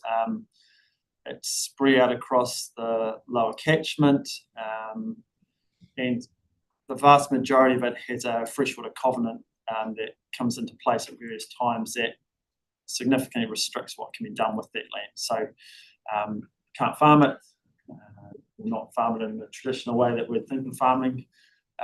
So we need some other alternative land uses that, as I said, are profitable and self-sustaining. And I suppose we're just going to focus in on the Webster block as an initial example of where we're at and what's been happening. I'll jump in here. So in a minute, Kane's going to talk. It's kind of two parts to the nature credit side. There's all the paperwork. There's a lot of documentation. It's kind of boring, but it's very, very important.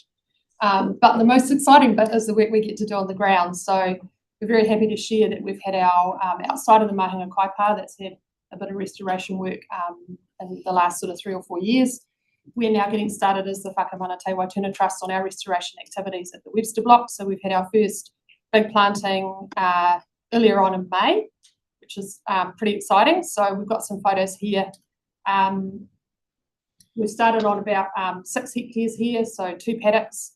We're using something called the Timata planting method, which came out of the Land and Water Science Challenge.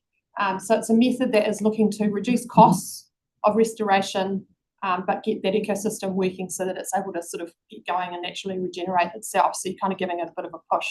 So that Timata method involves mostly manuka. So we've planted 50% manuka, and then the other 50% is made up of very hardy species. Obviously, it's very windy, wet, cold down at Waituna Lagoon. And the other thing we're doing there on the right-hand side is we're trialling the Gato plant guards. So on 2,000 of the more than 8,000 plants that we've planted, we're trialling these Gato guards, which are designed in Southland for our special conditions that we have down here. So we've done to the next one. So that's just an aerial. It's just a very small, it was basically a quarter of the area that was planted. So great support from ES with the drone team and the land sustainability team come and do some work for us. So got some good footage. So this photo just represents, we had about 8,600 plants planted by a forestry crew of 13. It took them 1 day. So with a good team, you can actually achieve quite a lot. They were very impressive. We were very lucky, obviously, with the conditions as well. It was a beautiful day. So this is the map there is the Webster Block, excuse me, divided up into our planting areas. So we're hoping to achieve the restoration or the planting of the block over the next sort of 4 to 5 years. We're hoping we can bring that down and get some nature credit funding into it so we can speed things up. So the blocks that were planted just in May are the red and the brown in the middle there at the top. We've got a corner down on the right-hand side there that we're going to allow to naturally regenerate. There's quite a lot of coarse and natural regeneration happening in that spot already. And then we'll progressively plant out the block over the next, like I said, four or so years. But what's been really interesting about this first year is it's just giving us a really good sense of what it's going to cost. Obviously, we're looking to reduce costs, but there's still, activities like fencing that has to happen. We need to keep browsing, animals off and stock out, predator control, managing for the weeds, that kind of thing. So, but we've got some quite good estimates coming out at about $12,000 a hectare. That's over the whole lifetime of the hectare to restore it. And that includes the pest control. So we're starting to get a good sense of what this activity is going to cost us over the long term. And that fuels the price of the credit. So we're getting payback for the work that we're doing. So what we're, I'm not sure if you guys have seen this, but this is what we're aiming for. So this is, that grass is so fluorescent. Something's got a filter on it. But anyway, that's obviously at its most pasture, like best pasture. And then moving from that, so you can see the Webster Block there, the Curran Creek's running through the middle with the laneway. And then progressively over time, as we're doing the planting, this is what we're hoping to see. So here we're at year 5, so this is a whole lot up. Moving into year 25, so we're starting to get secondary succession species coming through, so maybe a bit of miro and totara coming through, those podocarps, and then 100. That's really what we're aiming for, is a fully operational ecosystem doing what it's meant to do. And I guess it's important to point out, it takes time. Like all that planning needs to be phased. So for the trust, it is difficult when we have like that Webster Block, for example, is a good example. There's a covenant on it. So how do we phase that out and give ourselves enough time to actually do that mahi over 5 or 6 years? So just something that we need to think about when we've got these lands, big chunks of land, looking at restoration. It costs an arm and a leg, and you need to phase it over a long period of time. So yes, we've been looking at nature-based credits. How do we actually go about funding some of this work? We've got, as I said, large areas. of land, not only within Whakamanati Waituna, but obviously throughout the region. So how do we actually go about funding some of this restoration? And as we know, there's a massive gap in that. There's obviously some funding available through grants, etc., but it's sporadic and it doesn't give any security going forward. Generally, that funding is for doing like a one-off, like the planting, but how do we fund those operational costs going forward? So as I said, we've been looking at nature-based credits, not only for us as a trust, but also for landowners in the catchment. So and we've had a little bit of interest in this from landowners who've got, lower productive piece of land that traditionally have been hard to sort of farm. They're going, well, maybe we can do something else with this. How do we actually earn some money to do the work and ongoing maintenance? So certainly looking at that as well. And also obviously with Aotearoa Runanga as well with the Mahinga Kaipa. And so how it works, obviously there's a project, so a landowner carries out some work like we've done on the Webster block to uplift the biodiversity. Then we've got to measure that. So there's a couple of ways you can do that. You can measure the biodiversity uplift, or in our case, we're looking at a different methodology around you measure the work and the cost of that work to achieve that outcome. And that's all got to be verified by a third party. Off the base of that, you issue your credit, and that represents that positive impact. Obviously, you're hoping someone will come along and buy it, just like a share or something like that. And it works very similarly to a share. There's a biodiversity credit register or a share register, if you call it that. And obviously, people can buy those credits just like you would buy a share.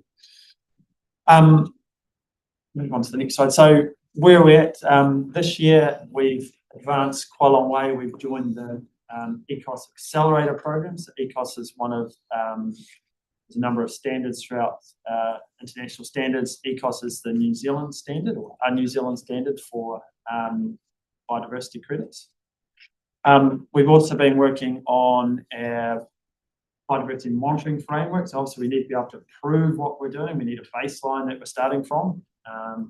And so obviously we saw the paddock. That's pretty easy, there's grass in there. It's not particularly hard to baseline that, but there's also other patches of area that are actually sort of semi-restoring, and we're doing weed control and fencing. So we actually need to include those areas as well as in the baseline, because obviously we're doing work on those. So we want to create credits to pay for that work as well. We've been looking at, okay, how do we market and sell these credits? What's our sort of selling point in terms of Waituna? But again, just in general, in terms of even if we're looking at upscaling this to Southland, what are some of the things that will attract buyers to this? And obviously we're looking at having our first credits issued by the end of this year. So we've been working over the last 2 months on submitting our project plan. We've had the first draft submitted, and it's come back with a few relatively minor changes. And we're just completing our budgets at the moment. So we're hoping to have that back in with ECOS in the next couple of weeks. We're also involved in the NFE pilot as well. So looking at how does the policy position in New Zealand get shaped around this sort of work as well. So it's been pretty busy. As I was saying, we're part of the ECOS program at the moment, the Accelerator. It's a New Zealand-based standard, but it's internationally certified. You can use a number of methodologies. As I said, we're doing this verified cause, which means you are verifying the work you're doing to achieve an outcome. But you can also do verified effect under that as well, which is where you measure that biodiversity uplift. For us, it makes a lot more sense to do the verified cause, because we can issue those credits a lot sooner. If you think about it, if you're doing it under a FET, you have to wait for those plants to come up and actually start to grow. So you might be 4 or 5 years, whereas under this standard, we can hopefully get underway, a lot quicker. You still have to do those verifications. You still need a baseline. You still need to be able to measure that you're having a positive impact. And we've been doing some work, as I said, with ECOS around the sale of credits, because that's always the question that comes up. Who's going to buy them? I'm sure that question will come up here too. And the question, and the answer to that is, there are a number of buyers out there. Whether we sell them or not, well, that's all part of what we're trying to, pilot and trial. But So the ECOS are looking at potentially doing a bundle of the 12 projects in the accelerator program, so 12 New Zealand projects, and selling them in, almost like a New Zealand Inc. range of projects. Because a lot of international buyers are looking at projects that are much bigger than obviously what we're offering here. They're into, they want to buy 5 million credits, not, not 20. Yeah, exactly. I think that's anything else here. Thank you very much. Two questions I've got is the announcement from Coalition a couple of 3 weeks ago. What implications is that for the Whakamaituna Trust and what you're trying to do? And also, what you guys are doing is sort of forging a pathway for the rest of Southland to learn from. And I guess I'm looking for at what point could we look at what the Whakamaituna Trust is doing at council and go, right, we can apply this, this and this to our lease lands and areas that we don't think are suitable for farming or such like, because I think that's where the wins are, and us not trying to reinvent where we just find ways of leaning on what you guys have already done. Oh, yeah, on that last one, I think that the key to it is let's see where we get to by the end of this year around those credits. So, if we find that actually we've actually been able to sell them and bring in 200,000 or 300,000 into the project, then I think that's a pretty good sign that there is something to this, and probably that's a good point to start looking at whether we can expand it out further. Because I guess what you don't want to do is go and spend a whole lot of money on registering and getting your project up, only to find actually there's not necessarily the demand there for those credits. So that is a risk. We've tried to keep that risk minimised by doing everything in house. So we haven't spent lots of money on fancy consultants or anything like that. We've pretty much tried to do it all in house within the trust. So that's kept their costs at this stage relatively low. And of course, we've had the land came across to us for the mighty sum of $1, so that helps as well. So that's the benefit we have. Obviously, when you're looking at going bigger than that, then the costs start to ramp up as well. So I guess that's probably the point I'd say. Let's wait and see where we get to by the end of this year, and we should have some really good info by then around will this thing actually fly. And sorry, the announcement of the government supporting, because it was sort of we're supporting it, but we're not building it, was sort of like picked up from, is that right? Just quickly comment on the nature credits. In terms of regional councils picking this up as potentially a funding stream, I think it is really positive. It won't be like a money making exercise where you can use that money in other places. It will be just to do the activity on the land. But there's certainly a lot of that needs to happen. So I think it's got real legs. But in terms of the MFE announcement, really exciting. We've obviously been involved in that piece of work as one of the pilots. There were only 4 on the ground pilots that were happening in New Zealand as part of that, so we were one of them. So we were very involved in helping to inform the coalition's policy positions on nature credits and what their role should be as the government. So they've taken an enabling standpoint, so they're not going to come up with a system or a structure. They're looking to the market to fill that, but what they are going to do is provide a pathway for the standards, so the organisations that you go to get validated and registered, and they help you to issue the credits. They'll get like government endorsement. So, and that's a really important thing. You never kind of know what you're quite getting in the nature market. And I mean, New Zealand is a high trust country already, but then to have the government endorse standards that projects like us can then go and register with is a really important part of having the system be transparent and have a lot of integrity. So I think it's a really, really good thing. I think it's struck a good balance. I was just going to ask the question because I was looking at where you're planting and it seemed like a really vigorous grass sword. So you're talking about productivity and you're looking at benefits. So can you enlighten me on what you're doing as a big step up from what's there? So just obvious question. And it's a good question. So in that photo there was probably its prime. The reason that land was bought was because it floods, and it links back to, I'm not going to go into here, but lagoon levels and all that sort of stuff. So there was a very clear reason on why that land was bought, and it's pretty low productivity. That, as I said, that photo does look very good. It's certainly not high productive land, I can tell you now. Yeah. So it is low productive. That little patch here. it's good, but there's some very low level grazing going on there. There's a natural wetlands right beside it. You've got it's not very far away from the lagoon. So and as I said, we've got a covenant on there anyway that says we can't farm it. So that I guess that's the ultimate fallback. Even if we wanted to, we can't do it. So and I guess it's all around. That also helps every other farmer in that catchment around if we are reducing some of the higher intensity farming activities on that marginal land, and that obviously helps all the other farmers in the catchment around nutrients.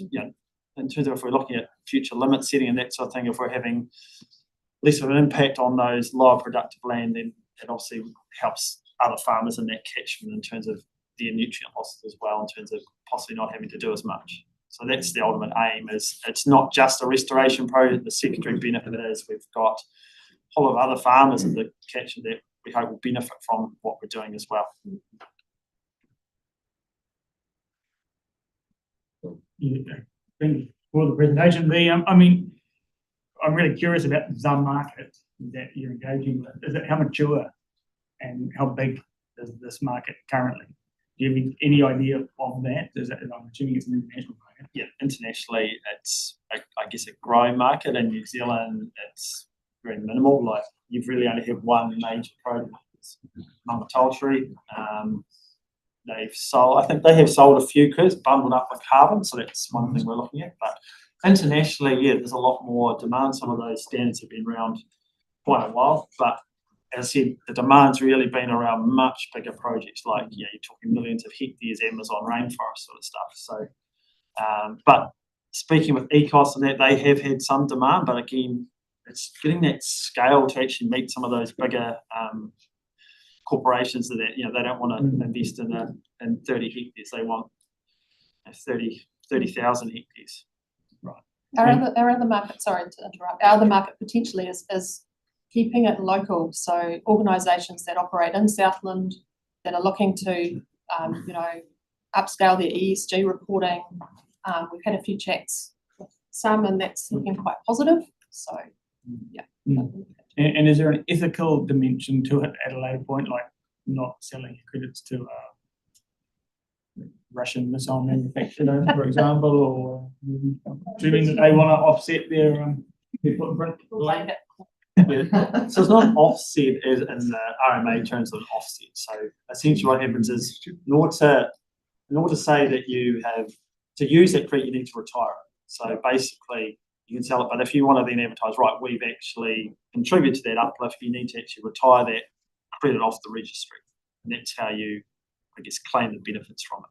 So it's not like you can go, hey, cool, look at this great stuff, and then you sell it to someone else. Once it goes off that registry, it's gone. So it's not an ongoing, like a share where you can go, oh, I'm going to sell it to Roger, then to Right, John. it can't be traded. It can be, it can be traded up until the point it's retired. Cool. Any more questions? Thank you very much, guys. Thank you. Somebody moved to receive the report. Yeah. Morris and Ewan, thank you very much, guys. Those in favour? Aye. Yes, carried. Can I suggest we have a 5-minute tea and toilet break? 5 minutes tight, we'll be back. Yep, we just moved. Yes, happy to move that. Can we second it? 5 minutes, guys. Thank you.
it's currently tied up.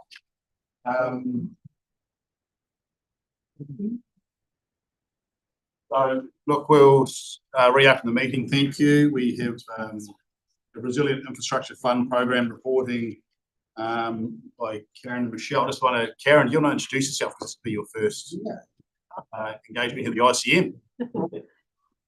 Thank you. Thank you very much, Mr. Chairman. Karen Barton, born and brought up in Bull Road. All my parents had a family farm.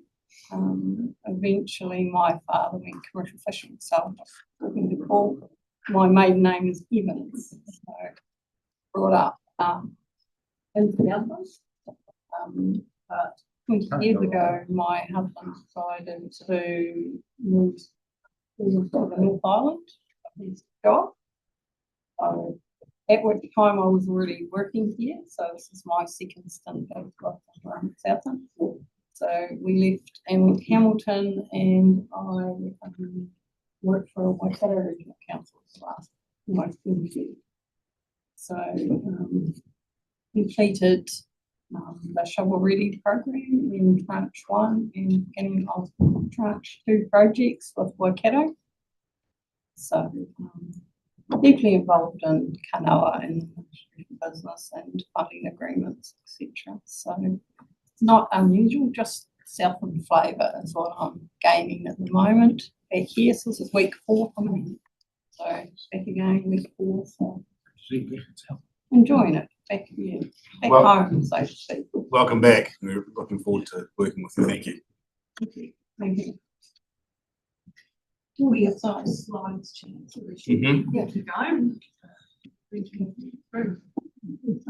So we have both Michelle and I to speak to this. Michelle has been running this program of work until now. Really good to have Michelle here to talk to the program that we have had today. So what we're going to cover off is, kind of the program context and update. I believe this is our first report to the committee as a separate report. I believe this will be ongoing from now on. Look at some project updates, next steps and questions. Do you want to cover us off? Yeah, thank you. And I also want to take the opportunity to welcome Karen. I've had the pleasure of knowing Karen from Otago since 2018. And long before I knew she was from Southland, we were peers across the river sector, and I was very grateful in knowing her then, and even more excited she's come home. This was just a simple slide for some of you who will be quite familiar with this. It was just to reiterate that the Regional Infrastructure Fund covers 2 agreements.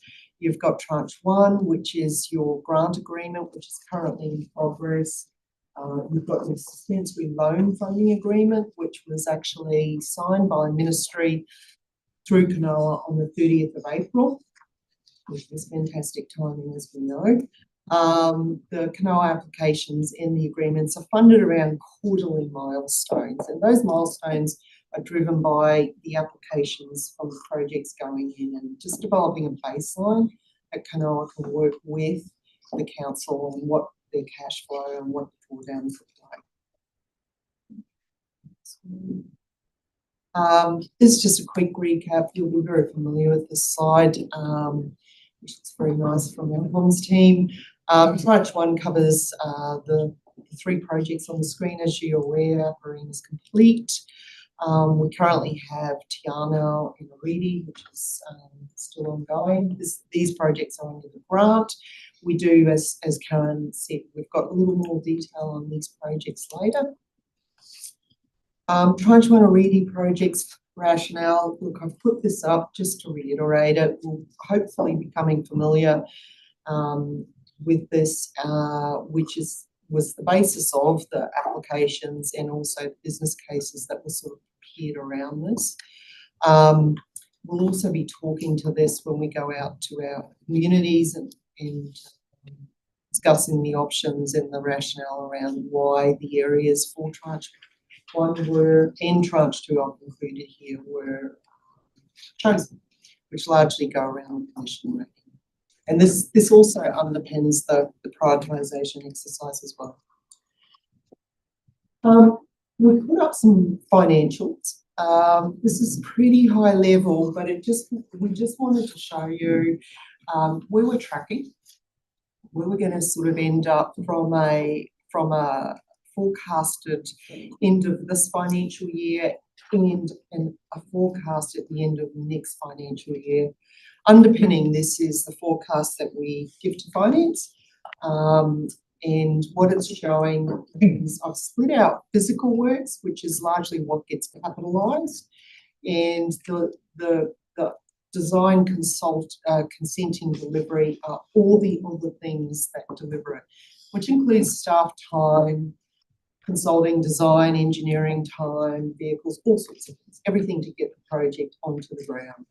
Okay, so we're tracking pretty well at the end of 27. We're still showing, I guess, for Ariti, we're showing the balance which is yet to be prioritised. And once we understand that over the next few months, we'll be able to sort of forecast and schedule when that work finishes off for that project by the end of March.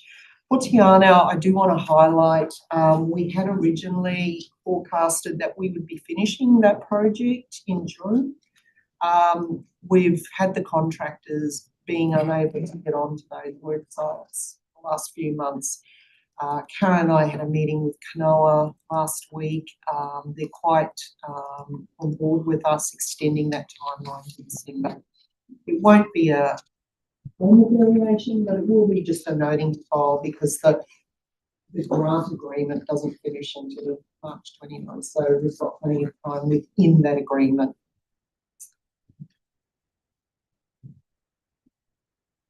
Next steps for tranche one. It was quite good hearing some of the submitters this morning and conversation around the flood intel and a lot of parallel programs really, which will have quite a significant bearing on the next priorities. We have been working through an exercise with the engineer that's been engaged to support, I guess, a validation of the priorities that have been informed from information to date. We've got a high level value of those projects.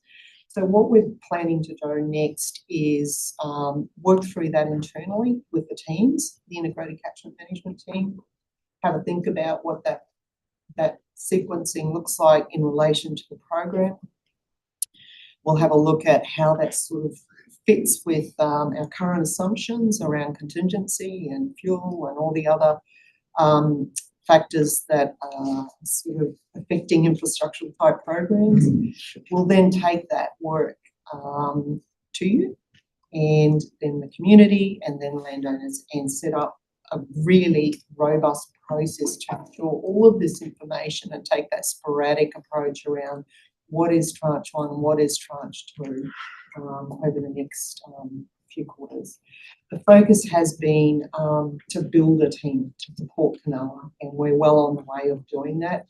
That is crucial to the success of this program, and ES is doing a lot in that space, and it's really good to see. So you're heading in the right direction of having good support. There's another staff member starting next week to support the RIF program, and I'll be transitioning to the side that's supporting it still. So I think for tranche one, we're in a good space to be able to get the communication right, get those priorities right, and still meet our Kanoa obligations, who are our funding partner. We have forecasted that there are some works that could be undertaken, but again, that will just determine on the communications with council and communities.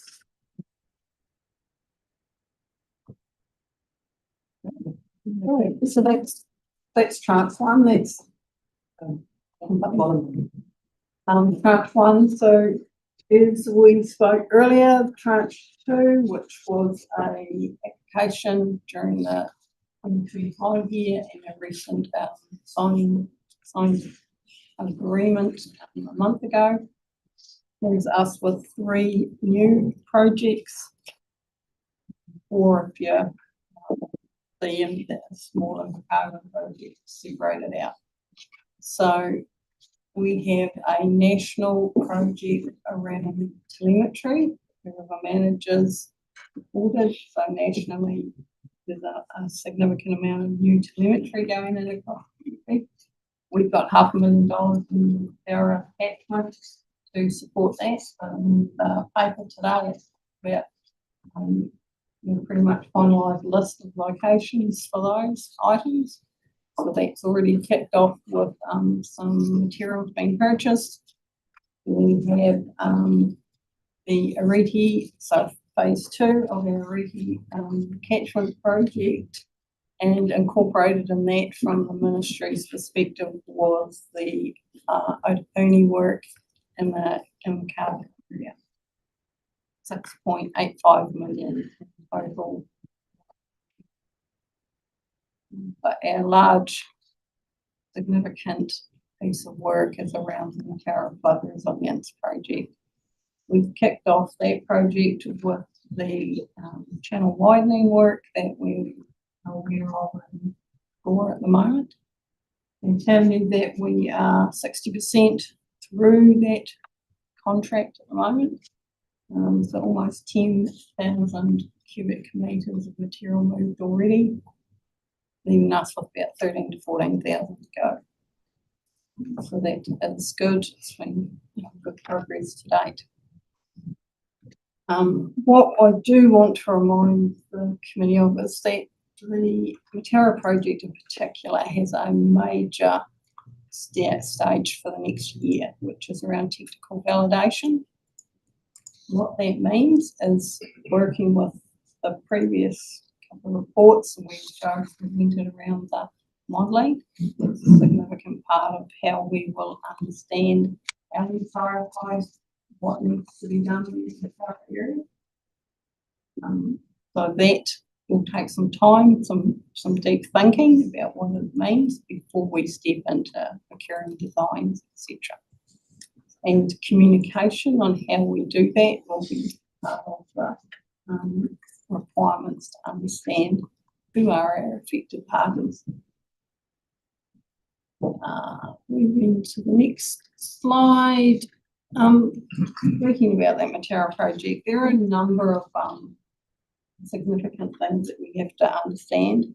You know, one is we know that there's a level of service challenge in those areas, being the whole catchment, not just the town of Matara or Port. Assets that are not fit for purpose, we have channel capacity challenges, which we're working on the first step for now. We understand, you know, the NZTA bridge, the New Zealand rail bridges, their constructions. You know, what does that mean? What is the risk around those? That will all feed into our technical validation and the community and lifelines networks as well. What are the challenges there and the benefits to those communities, and how are we going to manage those? So really significant questions and answers needed. As Michelle discussed before, we have brought some financials to the table around what we understand the Tranche 2 program looks like. We have the Ariti, Otapuni and Matara identified on the spreadsheet. What it's saying is that we are just starting this program. We look at the actual spend today. We have multiple years to go. But what we will see is that we will see staged approaches to the some of the projects. We see that the Otapuni will probably happen within the next 18 months to 2 years, whereas the Matara is likely to be a full 5 years of the agreement. Again, this will be some information that will be provided pretty much. Next steps for Tranche 2, as I've mentioned, the technical validation is major. It we do have 12 months to do that in their agreement, but that 12 months also needs to include the associated commitments to understanding consenting requirements and also our communication engagement and leading in time in that space as well for design. So we need to, under the agreement, continue to undertake works every construction season. So we'll be looking through that first year to see what work we can do in this next summer and the next summer beyond that. But it's still a wee bit of a fuzzy crystal ball at the moment. We need to commence our coordination engagement with partner councils, mana whenua, but also landowners and key stakeholders. We need to commence our understanding. So I think Lucy mentioned earlier about a workshop with the committee about how we are going to do this, that will be significant. And sharing updates and key milestones as they're reached will just be a standard way we run the program. I think that's it for now, unless we have questions. Can I just jump in just for a second? So you've got printouts of the slides, which includes the ones we haven't talked to yet, which are there's a lot of detail in there, which we obviously wanted to provide you with, but we didn't think we'd have enough time to talk through on the slide pack here. The other offer, and I was talking to the chairman and vice chairman's before, us around the business cases that were presented to the previous council, which have an awful lot of detail in them, and this council hasn't seen them. And so my recommendation, and I checked with both chairs, is that you all receive hard copies of those business cases that we can print for you and get bound, like I'm using mine almost daily to refer back to. It's got an awful lot of really useful background information for this council to be aware of. It also includes some of those early pieces around auctioneering and what was on the long list. So you'll be able to start to see how we're working through the process of prioritisation and narrowing down what that looks like from a work programming perspective and how that will transition. The other things that the business cases do is outline what the intended milestones were when we framed them up. So that was from last year. Those milestones then fed into the RIF agreements themselves with the Crown. So given that the council changed last year and there's some new folks around the table, we thought it would be useful for you to have the hard copy versions. So we'll get those sorted out between the next couple of weeks. So when you're back in next as a council meeting, you'll have hard copies that you can take home with you. At your leisure if you need to. Yeah, no questions. Yeah, like I just had a question. The validation that you're talking about doing on tranche 2, that's obviously is it in the design, consenting, and delivery, because the rest of them are around 15% of the budget, and that's about 900k higher. So it's quite a lot of work. Is that sort of in the ballpark? Thank you. Yes, ultimately the technical validation is, like when Joe was speaking earlier in that report, with the major modelling work that's done. That's a major reason the Mataura is ahead of the other models. Recognising that we need to do further groundwork on that, but also geophysical information. So it's kind of that literature review also around what do we have that can help us make really good decisions in the prioritisation work. So hence, it is going to cost us a bit more than a standard 15%. Just if I may, one second thing is that because this isn't grants and it's got to be forgiven, so are we going to get, what you've said you'll do to Kanoa so that we understand what we've signed up to on each of those, because there's set milestones. I guess I'm wondering if the milestones will be shared with us one day. The milestones are in that document. In that document. In this document. Yeah. So there's two things that I can. So what I've got hard copies of is the actual loan agreement between MB and us, and then the business cases that informed it sitting at the back. That's all tranche 2 in one pack, and then the tranche 1 stuff similar. So we've got the RIF agreement up front, and then the business case sitting at. So both of those contain milestones, and that's what the finance team are using from a forecasting perspective in terms of what the debt profile is. So if that's in the back, the details in the. If I may, Councillor Rose, you just highlighted a good thing that we should have, it's in the detail.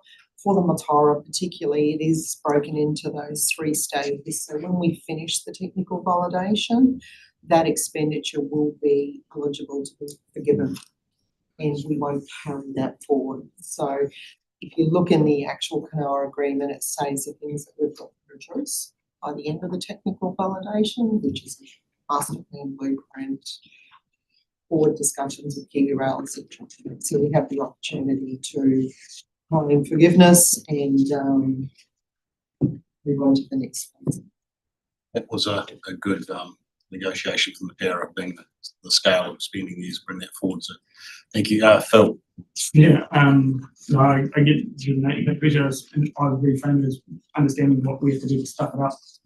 And go cough and it must be avoid that. And then one way of expressing it. In respect to the Mataura project, there's more time and there is more money associated with that project. I was just trying to get my head around what does your intuition suggest? Is this a situation where that suggests there's going to be a range of choices with much freedom of action, or does it suggest actually the opposite, that this is going to be an exercise in a tough set of choices with some ruthless prioritisation required to address all of the issues that may exist across that catchment? Initial thoughts are the second option, only because of the amount of infrastructure that, and it does not provide too many opportunities to change. That's just an initial thought. Intuition is it's going to be, we're going to have to do some tough prioritisation. Some things will get funded and some things will have to be deferred. You know, this blueprint about the entire catchment up to the sea, if we want to call it that, about what can we do with the funds we've got now and what does their future need to entail around further change, a further opportunity. Thank you, Roger. Thanks, Chair. Picking up on Councillor Morrison's comment around the ruthless prioritisation, I guess it's really heartening to see for the Invercargill Plains project that there's a link to the evidence informing the work, being an updated 2D hydrological model. And I think it's really important that we see what the evidential base for supporting some of the other Oriti and Mataura Kanoa project work is, because when it comes to making those tough prioritisation decisions, we need to have that evidence to support prioritisation. If we don't, then it was unclear, I guess, what we are not or are choosing to deliver. So how do we ensure that we have that connection to the evidence base, ideally being, I guess, hydraulic modelling, to be confident that the investment is delivering the stated outcomes, whether that's an existing level of service, whether it's an improved level of service. Well, and I'm not sure exactly how we'll do that, whether it be a workshop of where we land, as in a draft. There will be some methodology that will entail that. We'll make sure that that's available. Yeah, I think I'd just add there that one of the critical points around how we make sure that we're connecting that evidence base. Joe talked a little bit about evidence. The models is one way, the literature that we have and the historic knowledge that we bring into those conversations is really critical to make sure we've got a full picture of the evidence that we are using to inform our decisions and your direction. I think the second point I would just make is that we need to be bringing those pieces back to you before we go out and talk to the community about it. And the community need to see what our decision making looks like and why we've done what we've chosen to do. So it's really critical that both we have the evidence, but that we'll also be able to communicate it in a way that people can engage with and understand, so that we're able to talk about it.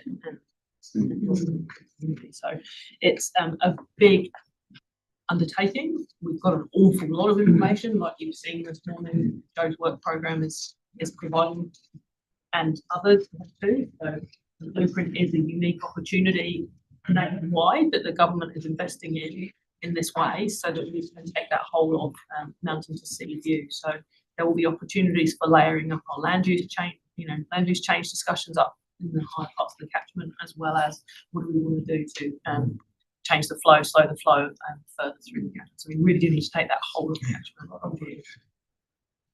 And so when we get to priorities, I would like to think if there's more than one option, the bluntly obvious that we bring in CLCs for that discussion rather than saying we're just communicating. That we're utilising the CLCs for, we're at a crossroads here. We were looking for a bit of direction.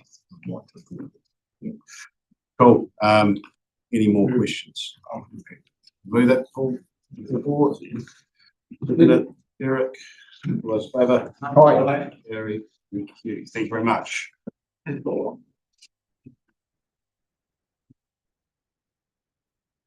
Right, operations delivery report. David, yes.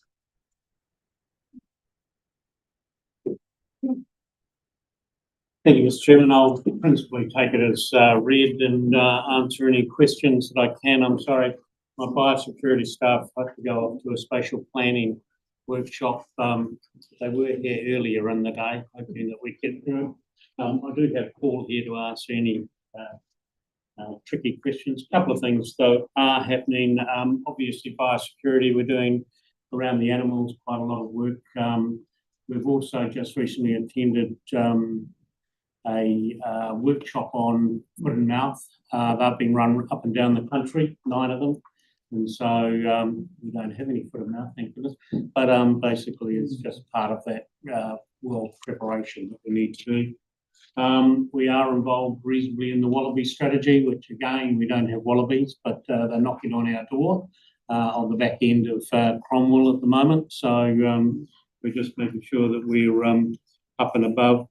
And you can see there's a couple of things about TB and a couple of things about HPIA, which is quite a large potential. We are a potential doorway, shall we say. So going on there.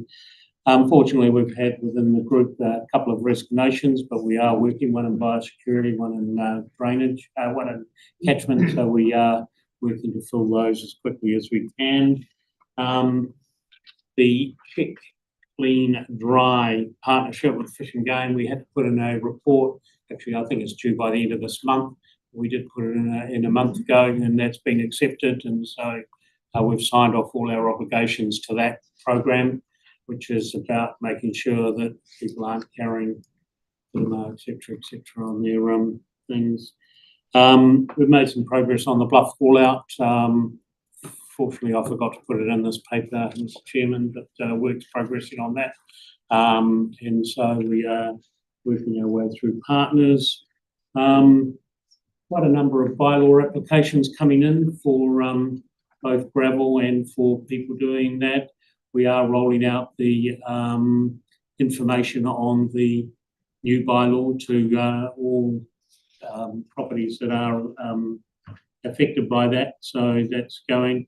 There was a question on the Iron Bridge from one of our guests, and we have got someone coming tomorrow who's going to give us some technical advice on it while they're doing other work in the Reedy catchment. They are happy to drive past, so we are just going to get some analysis of that. So just taking the opportunity while it is. Please say, I suppose I'm going to jump down to the bottom of the whale. We have got the survey undergoing, partnership with NZTA, WSP, to try and see what we can do about those gravel beds and the flooding that we've got in the way of the domain and things like that. So again, we're hoping we can progress that. I think that's about all I'm going to say, and I'll just ask any questions. On that haul out, what's progressing? This has been We've got going for a long a time. report that's recommending a stage approach, basically. So that's about to go to executive input, and then it will come, I'm not sure, Lucy, I presume, to a workshop probably with council or with this committee.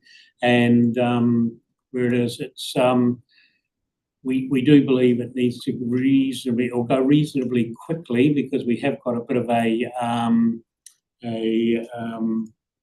potential hole when the consent runs out down there. But we have got it in a staged approach.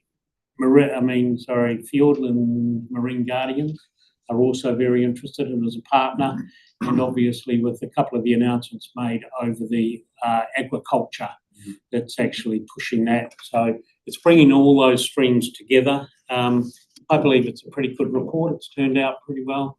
So it's about to go to exec and then it'll come to council for your consideration, or I think it'll come to a workshop. It's probably the best way.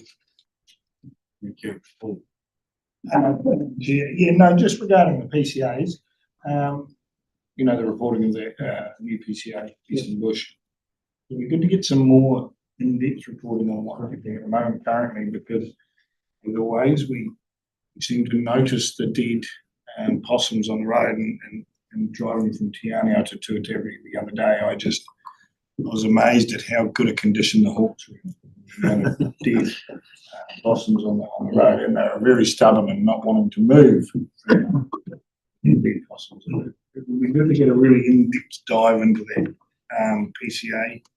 And there is some report done to that, and again, we're thinking of bringing that up to a workshop as soon as we can. I was hoping we would have it by now. It's just a matter of finding the time for myself and Dave to go through this prelim and then bring it back up to exec and then up to you. So I have put it on the fast track. I think it was an action point from the last committee. I can't remember what the last committee was called, but Regional Services Committee. Yeah. So we haven't lost it. Thank you. I had a briefing with the bio team just yesterday, catch up on that.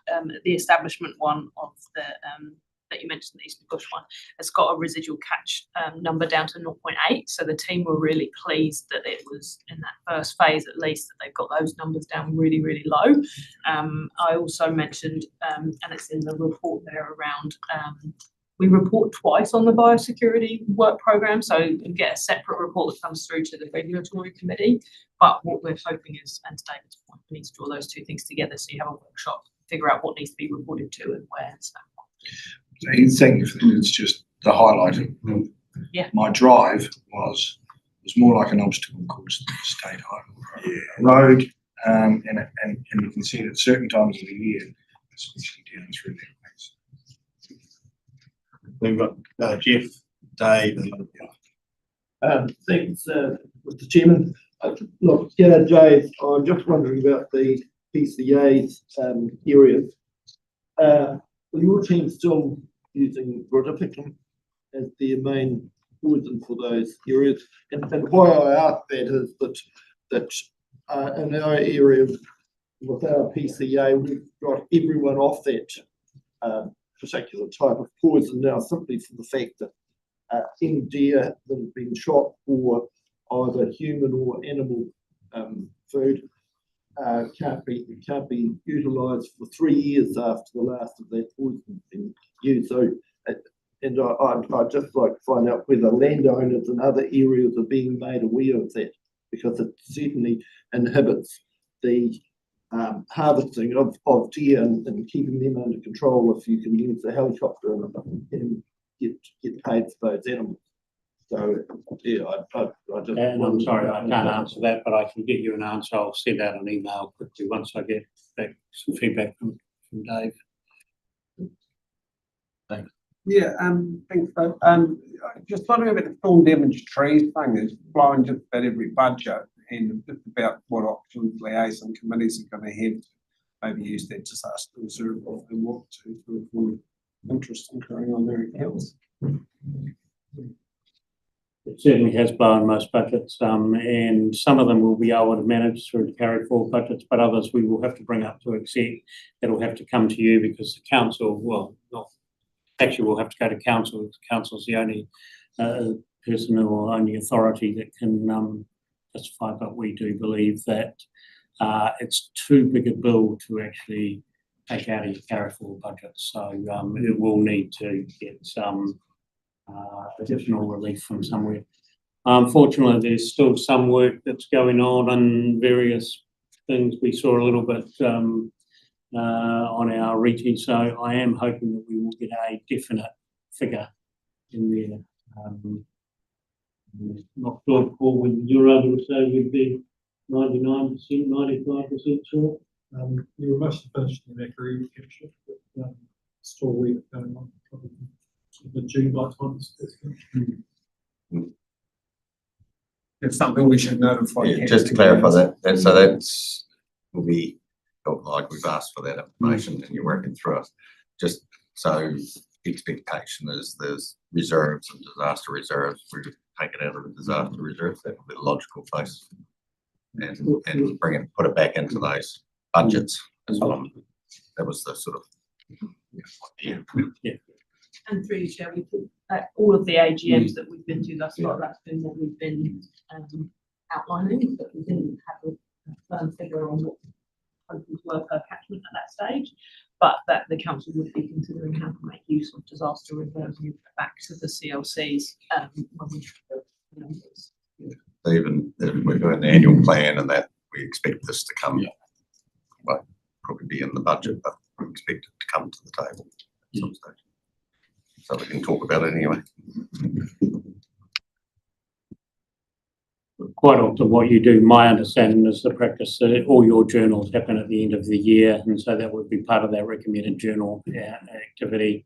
I presume by that time we would also have a bottom line of where the council as a collective has finished from an operational budget. So we'll be able to look at that in its entirety. Linda. Thanks, Chairman. Two things. Mrs. Hawkins mentioned this morning that the bylaw might need to be applied to some of our own trees within floodplains. So I'm just wondering if that's a valid concern or something that you're aware of. Yeah. I'd just say through you, Chair, so the trees that she's pointing to are ones that are on the riverside of the banks on her neighbour's property, which we have been and inspected a couple of times. So we know that they're a priority. They're just not, they weren't this year priority, which is why we brought them into tranche 2. So they are they're significant enough that we know we need to do something about them, but they weren't so significant that they made it into this year's work programme. Great, that's fine. And the other thing is I'd just like to apologise for one of my fellow constituents, or a group of them who I seem to be idiots, who vandalised the sensor on the Waihapai. You have my apologies on their behalf. And if I find them, I'll If you've got their help names. them. You're volunteering. That's all we want. I'll tell them how disappointing they are. My understanding is the facility's back up and running, so we're getting the intellect, but we are actually looking at a more robust installation long term. So these people forget that it costs everybody in the end when they do stupid things. David, on the already bus, there was discussion about just how important Stead Street is to your airport. And I see in the report here that we've got we're looking through maintenance contracts and still commissioning issues. So where are we sitting with Stead Street? You're going to get a bit more of a detailed report shortly, I think, on it. So where basically it is up and running and it is fulfilling its function. There are some things there that we need to fine tune and do, which I think we are going to look over or try and get them all sorted out in the next 3 or 4 months. Yeah. Probably the one that won't be would be if you were going to install standby generators. That's more than a 3-month job, obviously. But you were, I think, aware that that was applied for under Kanoa 3, I think, is it? Kanoa 3, isn't it? It's in the PX. Yeah. Cool. And Morris. Yeah, sorry, back to possums. Do we have, it's good to see that Eastern Bush stuff going on. Do we have an overall program to monitor the effectiveness of the PCA work to say that farmers need to support it? But I am aware that possum numbers have increased in some areas, and so that the PCA work, which relies on farmers to carry on doing the control, has not been that successful in some cases. I was talking to Jessie Bythel the other day. She owns a property down near Rio Bay, Waikawa, and she says that it's to be there, killing all of that. So I wonder if there's a overall program, have we got enough resources for it to make sure that when possum numbers do get over that 5% RTC, then we do have the ability to go into that area and fix the problem, basically.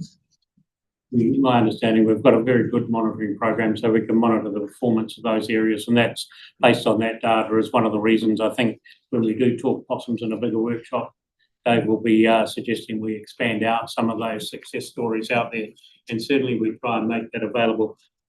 It could be something, and I'm not quite sure what comes up for regulatory, but it could be some stats that we could put up yearly or whatever quite easily. But David has put it together into a PowerPoint, which is the basis of what this workshop's going to be. So yes, we do monitor performance, and we do, when we've brought it down to the level and we've handed it back, we still continue monitoring that level. There's a workshop coming up on that. Is that potentially going to be in the LTP umbrella, the scale of the issue of report? Yes, so I'll just add to answer this. So a couple of ways that we monitor the successfulness of the PCA work. We have a couple of ways, but we do both operational and office audits of the contractors that we use. So the team have got really good eyes on in terms of where they have health and safety things crop up, or they have paperwork things, but they also know where they've got concerns about those residual fat levels. So there's multiple different ways. I think the chair's point, we need to bring that back to you because the what do we do next in the face of numbers increasing is definitely going to be a long-term conversation. Okay. All good? All executive, David, was in favour? Aye. Gary, thanks, David. CLC's AGM summary. So through here, we thought we would do just a quick kind of where we're at. We've got one more CLC AGM left to go. The minutes and the notes will be being sent to the chairs in the first instance, and then come through for the council's consideration. But there was one item that was raised as part of our AGMs that requires paper to come to you because it came from the AGM as a recommendation. So we've caught it in this item, and Paul and Craig are here to talk you through that and answer more questions. There was a request from the Mark Thompson's group at the AGM to contribute 5,000 out of the Macquarie Special Reserve. It's interest accumulated on the logging profits in the Channel Road Forest in 2016. So that's within the criteria of the reasons behind that reserve being set up at the time. Is there any questions on the request, Morris? Yes, no, that sounds fine. I'm not worried about it at all. I just wondered about that fund. It sounds like it is a separate fund from the rest of the council's reserves. Is that right, or is it actually part of our overall investment fund? It's not a separate one sitting out with only a bank interest rate or anything. So, my understanding, but Paul might be able to jump in, it's separate from a CLC's perspective in terms of the fact it came from a certain thing. So much like the other reserves that the other CLCs hold, they've got specific criteria that sit over top of that what it can be used for. That's my understanding, is that? That's correct. Yeah, no, I get that, but is it earning as much interest as possible? Oh, great question. So I will find out from Patrick, but my understanding would be all of our reserves are utilised in the same way and would be what our collective investment would be. So it should be, but I will ask the question. I thought that would be the case, so I must check. Maybe to move that recommendation. Yeah. I'll second that. Okay, Morris and David, all those in favour? Right. Against? Gary, thank you. Nice and easy. Nice and easy. That was easy peasy. Learning from the land update. Thank you.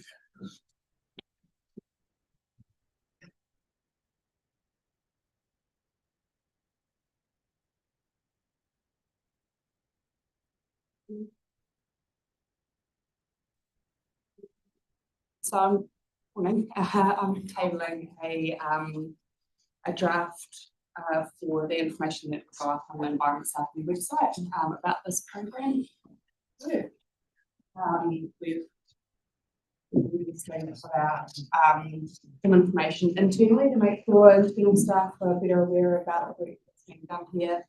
And apologies that actually the paper says that there will also be a press release, but we've our comms person has been away on brief leave and that hasn't quite yet made it.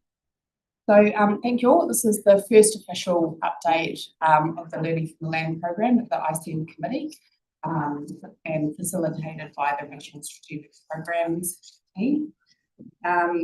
So this paper does two things. One, it makes a staff recommendation that the policy for Environment Southland leasehold land management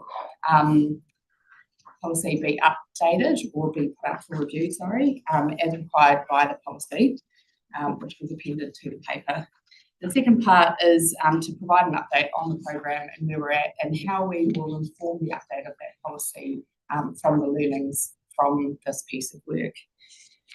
So Environment Southland's leasehold land is a community-owned asset.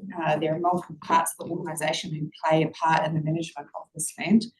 And in order to ensure that there is responsible and transparent future management of that land, we are making sure that all parts of the organisation are involved. And we're also using a catchment approach to ensure that we're taking a full and comprehensive understanding of any possible effects that this land might have on any other land, as well as what's affecting the land we're talking about. So in previous conversations with the councillors on this particular program of work, it was really clear that what the councillors were seeking was to ensure that there was a clear decision-making process for this land, and that any future, decision makers or governors of this land would be able to understand why the decisions were made, and what any effects of those decisions might be had through this work. So really briefly, the leasehold land management policy was written in 2022, so it's not particularly old, although it has been identified in the policy itself. It says that it will be reviewed every 3 years and or in response to requests by the ICM committee, previously Regional Services. The policy is really clear. Down on the clicker, just the that the primary role of this land as it was purchased back in the 70s was for flood management, and that the land would be purchased and leased back to the families who leased that land. It also highlights that there's other possible roles that this land could have across the environmental, social and economic space. None of these are particularly hierarchy, and so I guess it has made decision-making about any future changes or ongoing management of this land a little bit more tricky. So what we need to do through this work is to really flesh out where we're at with the land in terms of the baseline financial, social, environmental, and then look at how we propose options for the future, which includes status quo and or may include other options. So what we're proposing as a way of doing this is the Learning from the Land program of work. So it has been underway for a while now, but we're really hopefully getting into our stride. And to be able to, as we say, inform that policy, the aim is several-fold, but in particular how we make the decision-making process and the criteria to inform that work. So to have confident, consistent and enduring land use decisions. Achieving flood risk reduction and management is primary, but the benefit to also see environmental outcomes as well as better transparency around the financial situation for that leased land is also a key outcome of that work. We've actually also used it as a way to achieve better clarity for what integrated catchment management means when we're looking at this sort of work, and how we better understand environmental, cultural, social and economic implications and or drivers and possible future opportunities for this work as well. So it sits in the background, it's helping to inform and another day. So the program itself, as I said, informed through an integrated catchment management lens. The Learning from the Land program helps us to set up the process of decision making, and what we're looking at doing is piloting that work in the Te Tiroa catchment. Fortuitously, the Te Tiroa catchment covers all of the Environment South and Mainland at the bottom of the Matoda FMU. And so it makes it a really good opportunity to take a catchment, sub-catchment context in terms of the Environment South and Land, but also that wider FMU context, because it's the floodplain for the Matoda that's actually affecting that land too. So there's a number of different sort of complexities happening here, as well as understanding what that looks like from each leasehold land, sort of parcel of land up. So we're understanding what's the work that's happening, what's the assets that's on that land, and potential opportunities and or risks that are happening in each of those leased areas. And ideally, we'll come up with a long list of possible projects that could be happening across that area, and be able to use the criteria to prioritise and make recommendations down to a short list. So no decisions will be made as part of this. It will purely be an opportunity to give good business cases against those projects using this process. So just make sure everyone knows who we're talking about. This is the Matoda FMU, and you can see the infrastructure, particularly drainage networks that we have across that FMU, as well as the main stem, and the light blue is the flood area from the 2020 floods. The land in red is the Environment South and owned land. So you can see in the dark, it doesn't show up very well, sorry, but the black line around that is the Te Tiroa catchment going up into the headwaters there. So the idea to go right down to the parcel by parcel scale. So the outcomes for this work are to test the information and long-term decision-making system for Environment South and Land, supporting consistent and enduring land use decisions, and that will inform the operation manual that sits within the policy, enhance catchment protection and outcomes over time. So it will be a long-term progression. We're not going to be making, a suggestion to do all of land kind of massive move at this stage, but certainly having a plan in place for, current and future decision makers is an important step at this stage.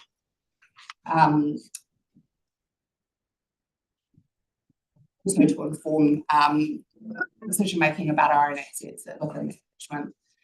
So yeah, very much next steps we've got underway. The project, getting the organisation together to get a better understanding of all the things that are happening in that catchment, because there's a lot. We do a lot of great stuff down there. We are, with the information going up on the website and looking at as we are going out and talking to those leaseholders in that area, we'll be having conversations with them. But as we say, there's no decisions made at this stage, so it's very much whatever it's happening. So the recommendations for this paper, we've received a report that we make progress update on the Learning from the Land program. The note that the program will inform the development of Environment South and Property Strategy and Operation Manual, and approve the review of the Environment South and Leased Land Management Policy. So it has also been requested that it goes to the Strat and Policy Committee, which has been drafted. Then I reread it and realised that it actually needed to be recommended through this committee as well. Thank you. Sorry. Can I just yes. So just a couple of other next steps. So it'll be, as Ella said, the policy gets tabled at Strategy and Policy next week for a formal look-see is the intention, and you'll have more opportunity to talk about there. But also we've got the workshop scheduled for the 11th of June, which is the finance and performance part of this puzzle. So that will make sure that we're intersecting the two conversations that you've been asking and directing through Patrick and your finance committee actions with the work that we've been doing in our committee through this program. So that workshop on the 11th of June will be really critical to bring those two pieces together. Just with the stuff that's farmed, have we got nutrient budgets and all that, overseas done for them? I requested this last term. I just think it's a really standard, simple baseline before we even start making decisions. If we don't have that information, I struggle with looking beyond. But that's my question. I know Jeremy's got one. Do you want to answer that? Sure. So I am not across the detail on each parcel and lease.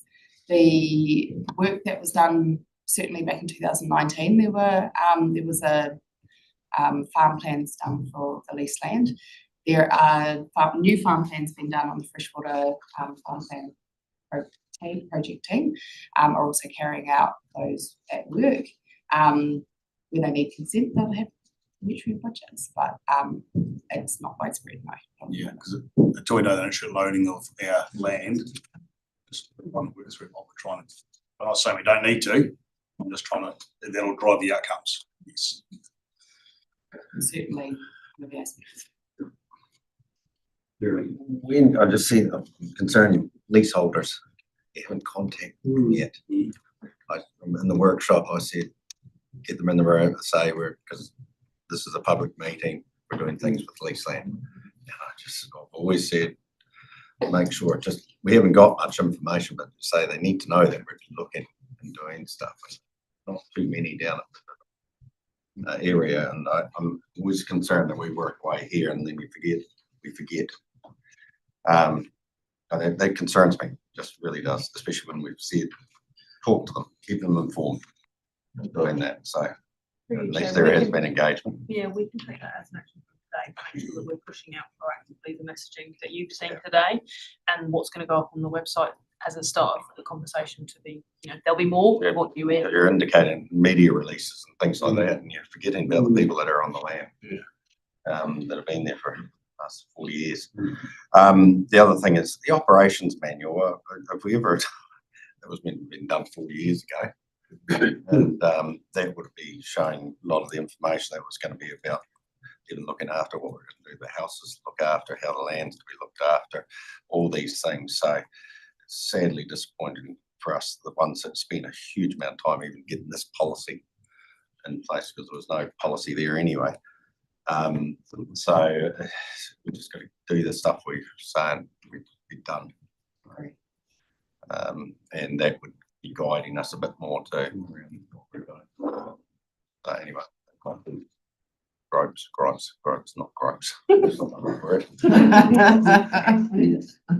We've got a very draft version of that operation manual, which I went back to the previous staff to get, and we've tried to capture much of that work that was done in 2021, 22, to make sure that we're using it and it's informing what's been envisaged going forward. Just to note, some of that work that hasn't been captured in there is actually, as I said, across the organisation, we've got biodiversity, biosecurity doing work out there, we've got education teams, and some of that wasn't also captured in there. It's very focused on the leasee aspect of that. So we are looking to perhaps broaden it a bit to make sure we capture all of the activity happening on that land. Yeah, I think it was obviously, I was just out of interest. It was meant to be consultants going through all the assets and things they were going to scope all that. There were some done. I don't know if anything else.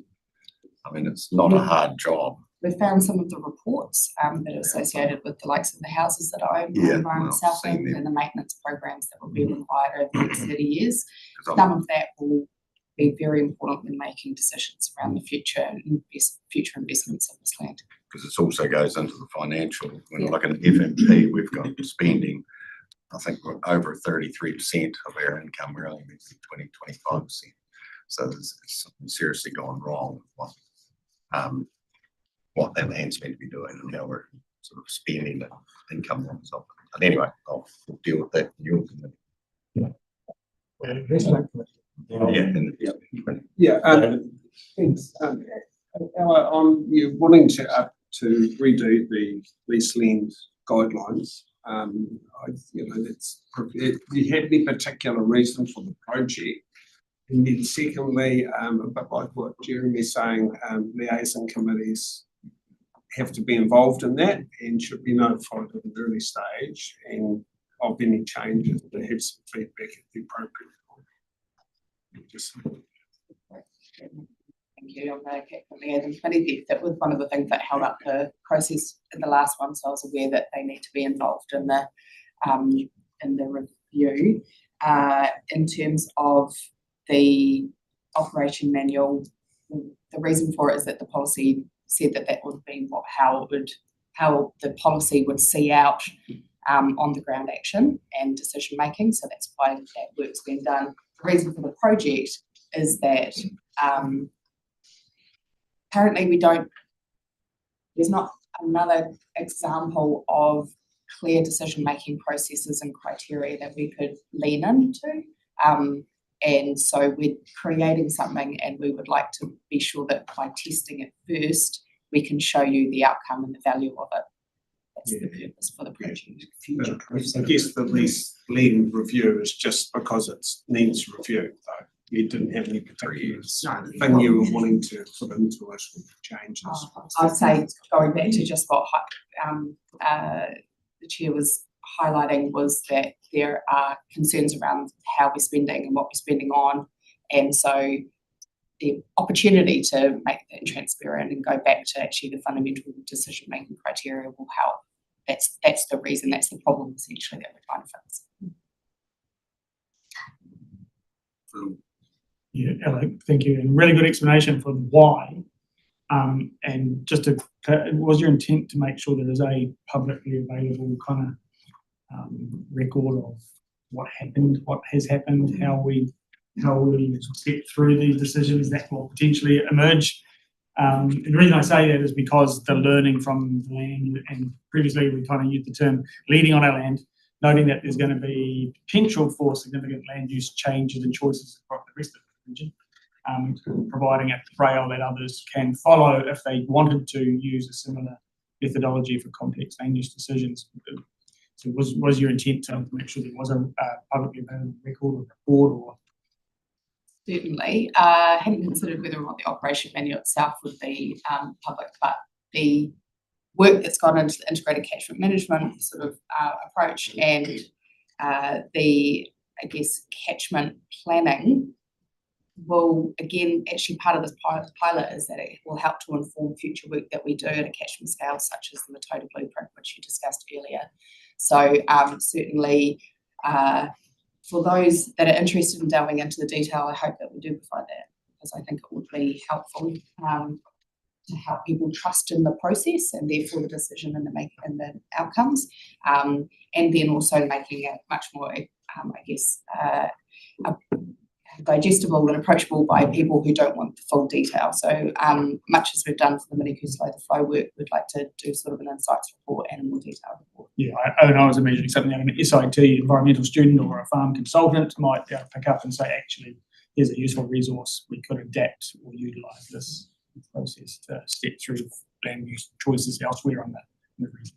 Yeah, alongside flood risk reduction and so it's and spatial planning, and it will show up in terms of how we prioritise areas and decision making criteria in that space as well. So certainly multiple applications. Acknowledging that it's a very unique sort of use. Specifically for environment south and land in the most floodable parts of our region. Yeah. Thank you, Paul. I basically just reconfirmed what the chair said, concerns around the fact that we're focusing on the land and we've got to remove the well, we've actually been here before. We're here again. We don't want to be here again. Is that simple? Thanks. Yeah. Yep, I think we've got that noted. Yeah, thank you. Thank you. All right. Yeah, no, I understand that, but I was reading through this proposed press release, and I'm not sure what you would, if you want you want us to go to, want staff to go to the leaseholders and talk to them about it. Just not clear to me just what you would say. This actually seems to be set out, in very general terms, what we are thinking about. They suggest that we send a letter out with this in advance to make it public, so it's not that they're finding out when everyone else finds out, because it's generally what upsets people, is finding out something that's actually quite important to them when people have no connection to it, find out it sends a layer of respect that probably isn't there. But it's also, but it's also quite general. Yep. If I was a leaseholder and I was to read through that, well, why do I ring up and find out Well, what's going on? But maybe a letter in front of that. You don't know yet what might happen. It's all in a, it's all in a very, this might happen, or might, do something, might be just do something else. I think we need a bit more detail before we start to talk to leaseholders. This is about relationships with the community, about people who are working on areas. It's not, if you understand the rural community, go and have a yarn with them, they appreciate. Just giving the head, whether it's much there, but it's just keeping the dialogue going. And that's all I'm saying. I don't want to see a press release go out there and they go, I get annoyed when I read in the paper. And it's just about respect for the people that are on this land. Understand the rule. They're happy just to talk. They might have questions, but it's just been out there. We have people that manage this land. They should be knocking on the door and having a yarn. It only take a day to go around some of this group, so it's just don't miss those steps. I think the immediate action needs to be a notification to anybody who is leasing land down there that we are working on this project, and inviting them to come and to hear more and to talk to us more about what that looks like and where we might go next with it. So I think it's kicking the door open and being really clear about what it is that we are starting, acknowledging that we don't have the answers, but we want to work with them on what the answers are. Roger. Oh, thanks, Chair. A couple of comments. One, thanks, Alan, for the report and response to questions. I think we need to remain conscious that it is challenging for us to communicate that we're planning to do something until we resolve to do it. So that's what we're doing today. And yes, there needs to be some communication. And in that regard, with this policy, the review of this policy, thinking back to a recent policy that the council worked through around dangerous dams and the opening for consultation, and wondering whether consultation will be part of this policy review. So I think I'll just quickly answer if I can, Chair. My response will be it'll depend on the scale and scope of what review you want us to undertake of the policy. If it's a carte blanche, it's pretty much okay and it doesn't need a huge amount of change, then it probably wouldn't trigger the significant engagement policy requirements. But to the Chairman and other conversation points we've had, I think that engagement on it could be very targeted to those that we know are leasing our land, as those are the ones who are primarily going to be being affected by it. So there will be some element of community consultation, but it probably won't trigger the same level of consultation required for the hearing process and other parts of it. That would be my gut feel, but we can come back to you with some more information. Any more questions, guys? You can try and move. David, seconder. Another comment here. It's really about simplifying it to those leaseholders. That we are looking at any possibilities for land use change and so forth in terms of their lease. So we don't want to spring any surprises on. It's just front footing. I'm happy to see it. Right. All those in favour? Aye. Thank you, Ella. Thank you. Right, now we need to move into public excluded business. So we are moving into public excluded to deal with item 11.1, State Street pump station issues and associated resolution actions. And the reason we are doing this in public excluded is to enable any local authority holding the information to carry out without prejudice or disadvantage commercial activities. I'll move to give Mover. Second Roger. Favour? Aye. Thank you. And if I just start, Ted, by saying,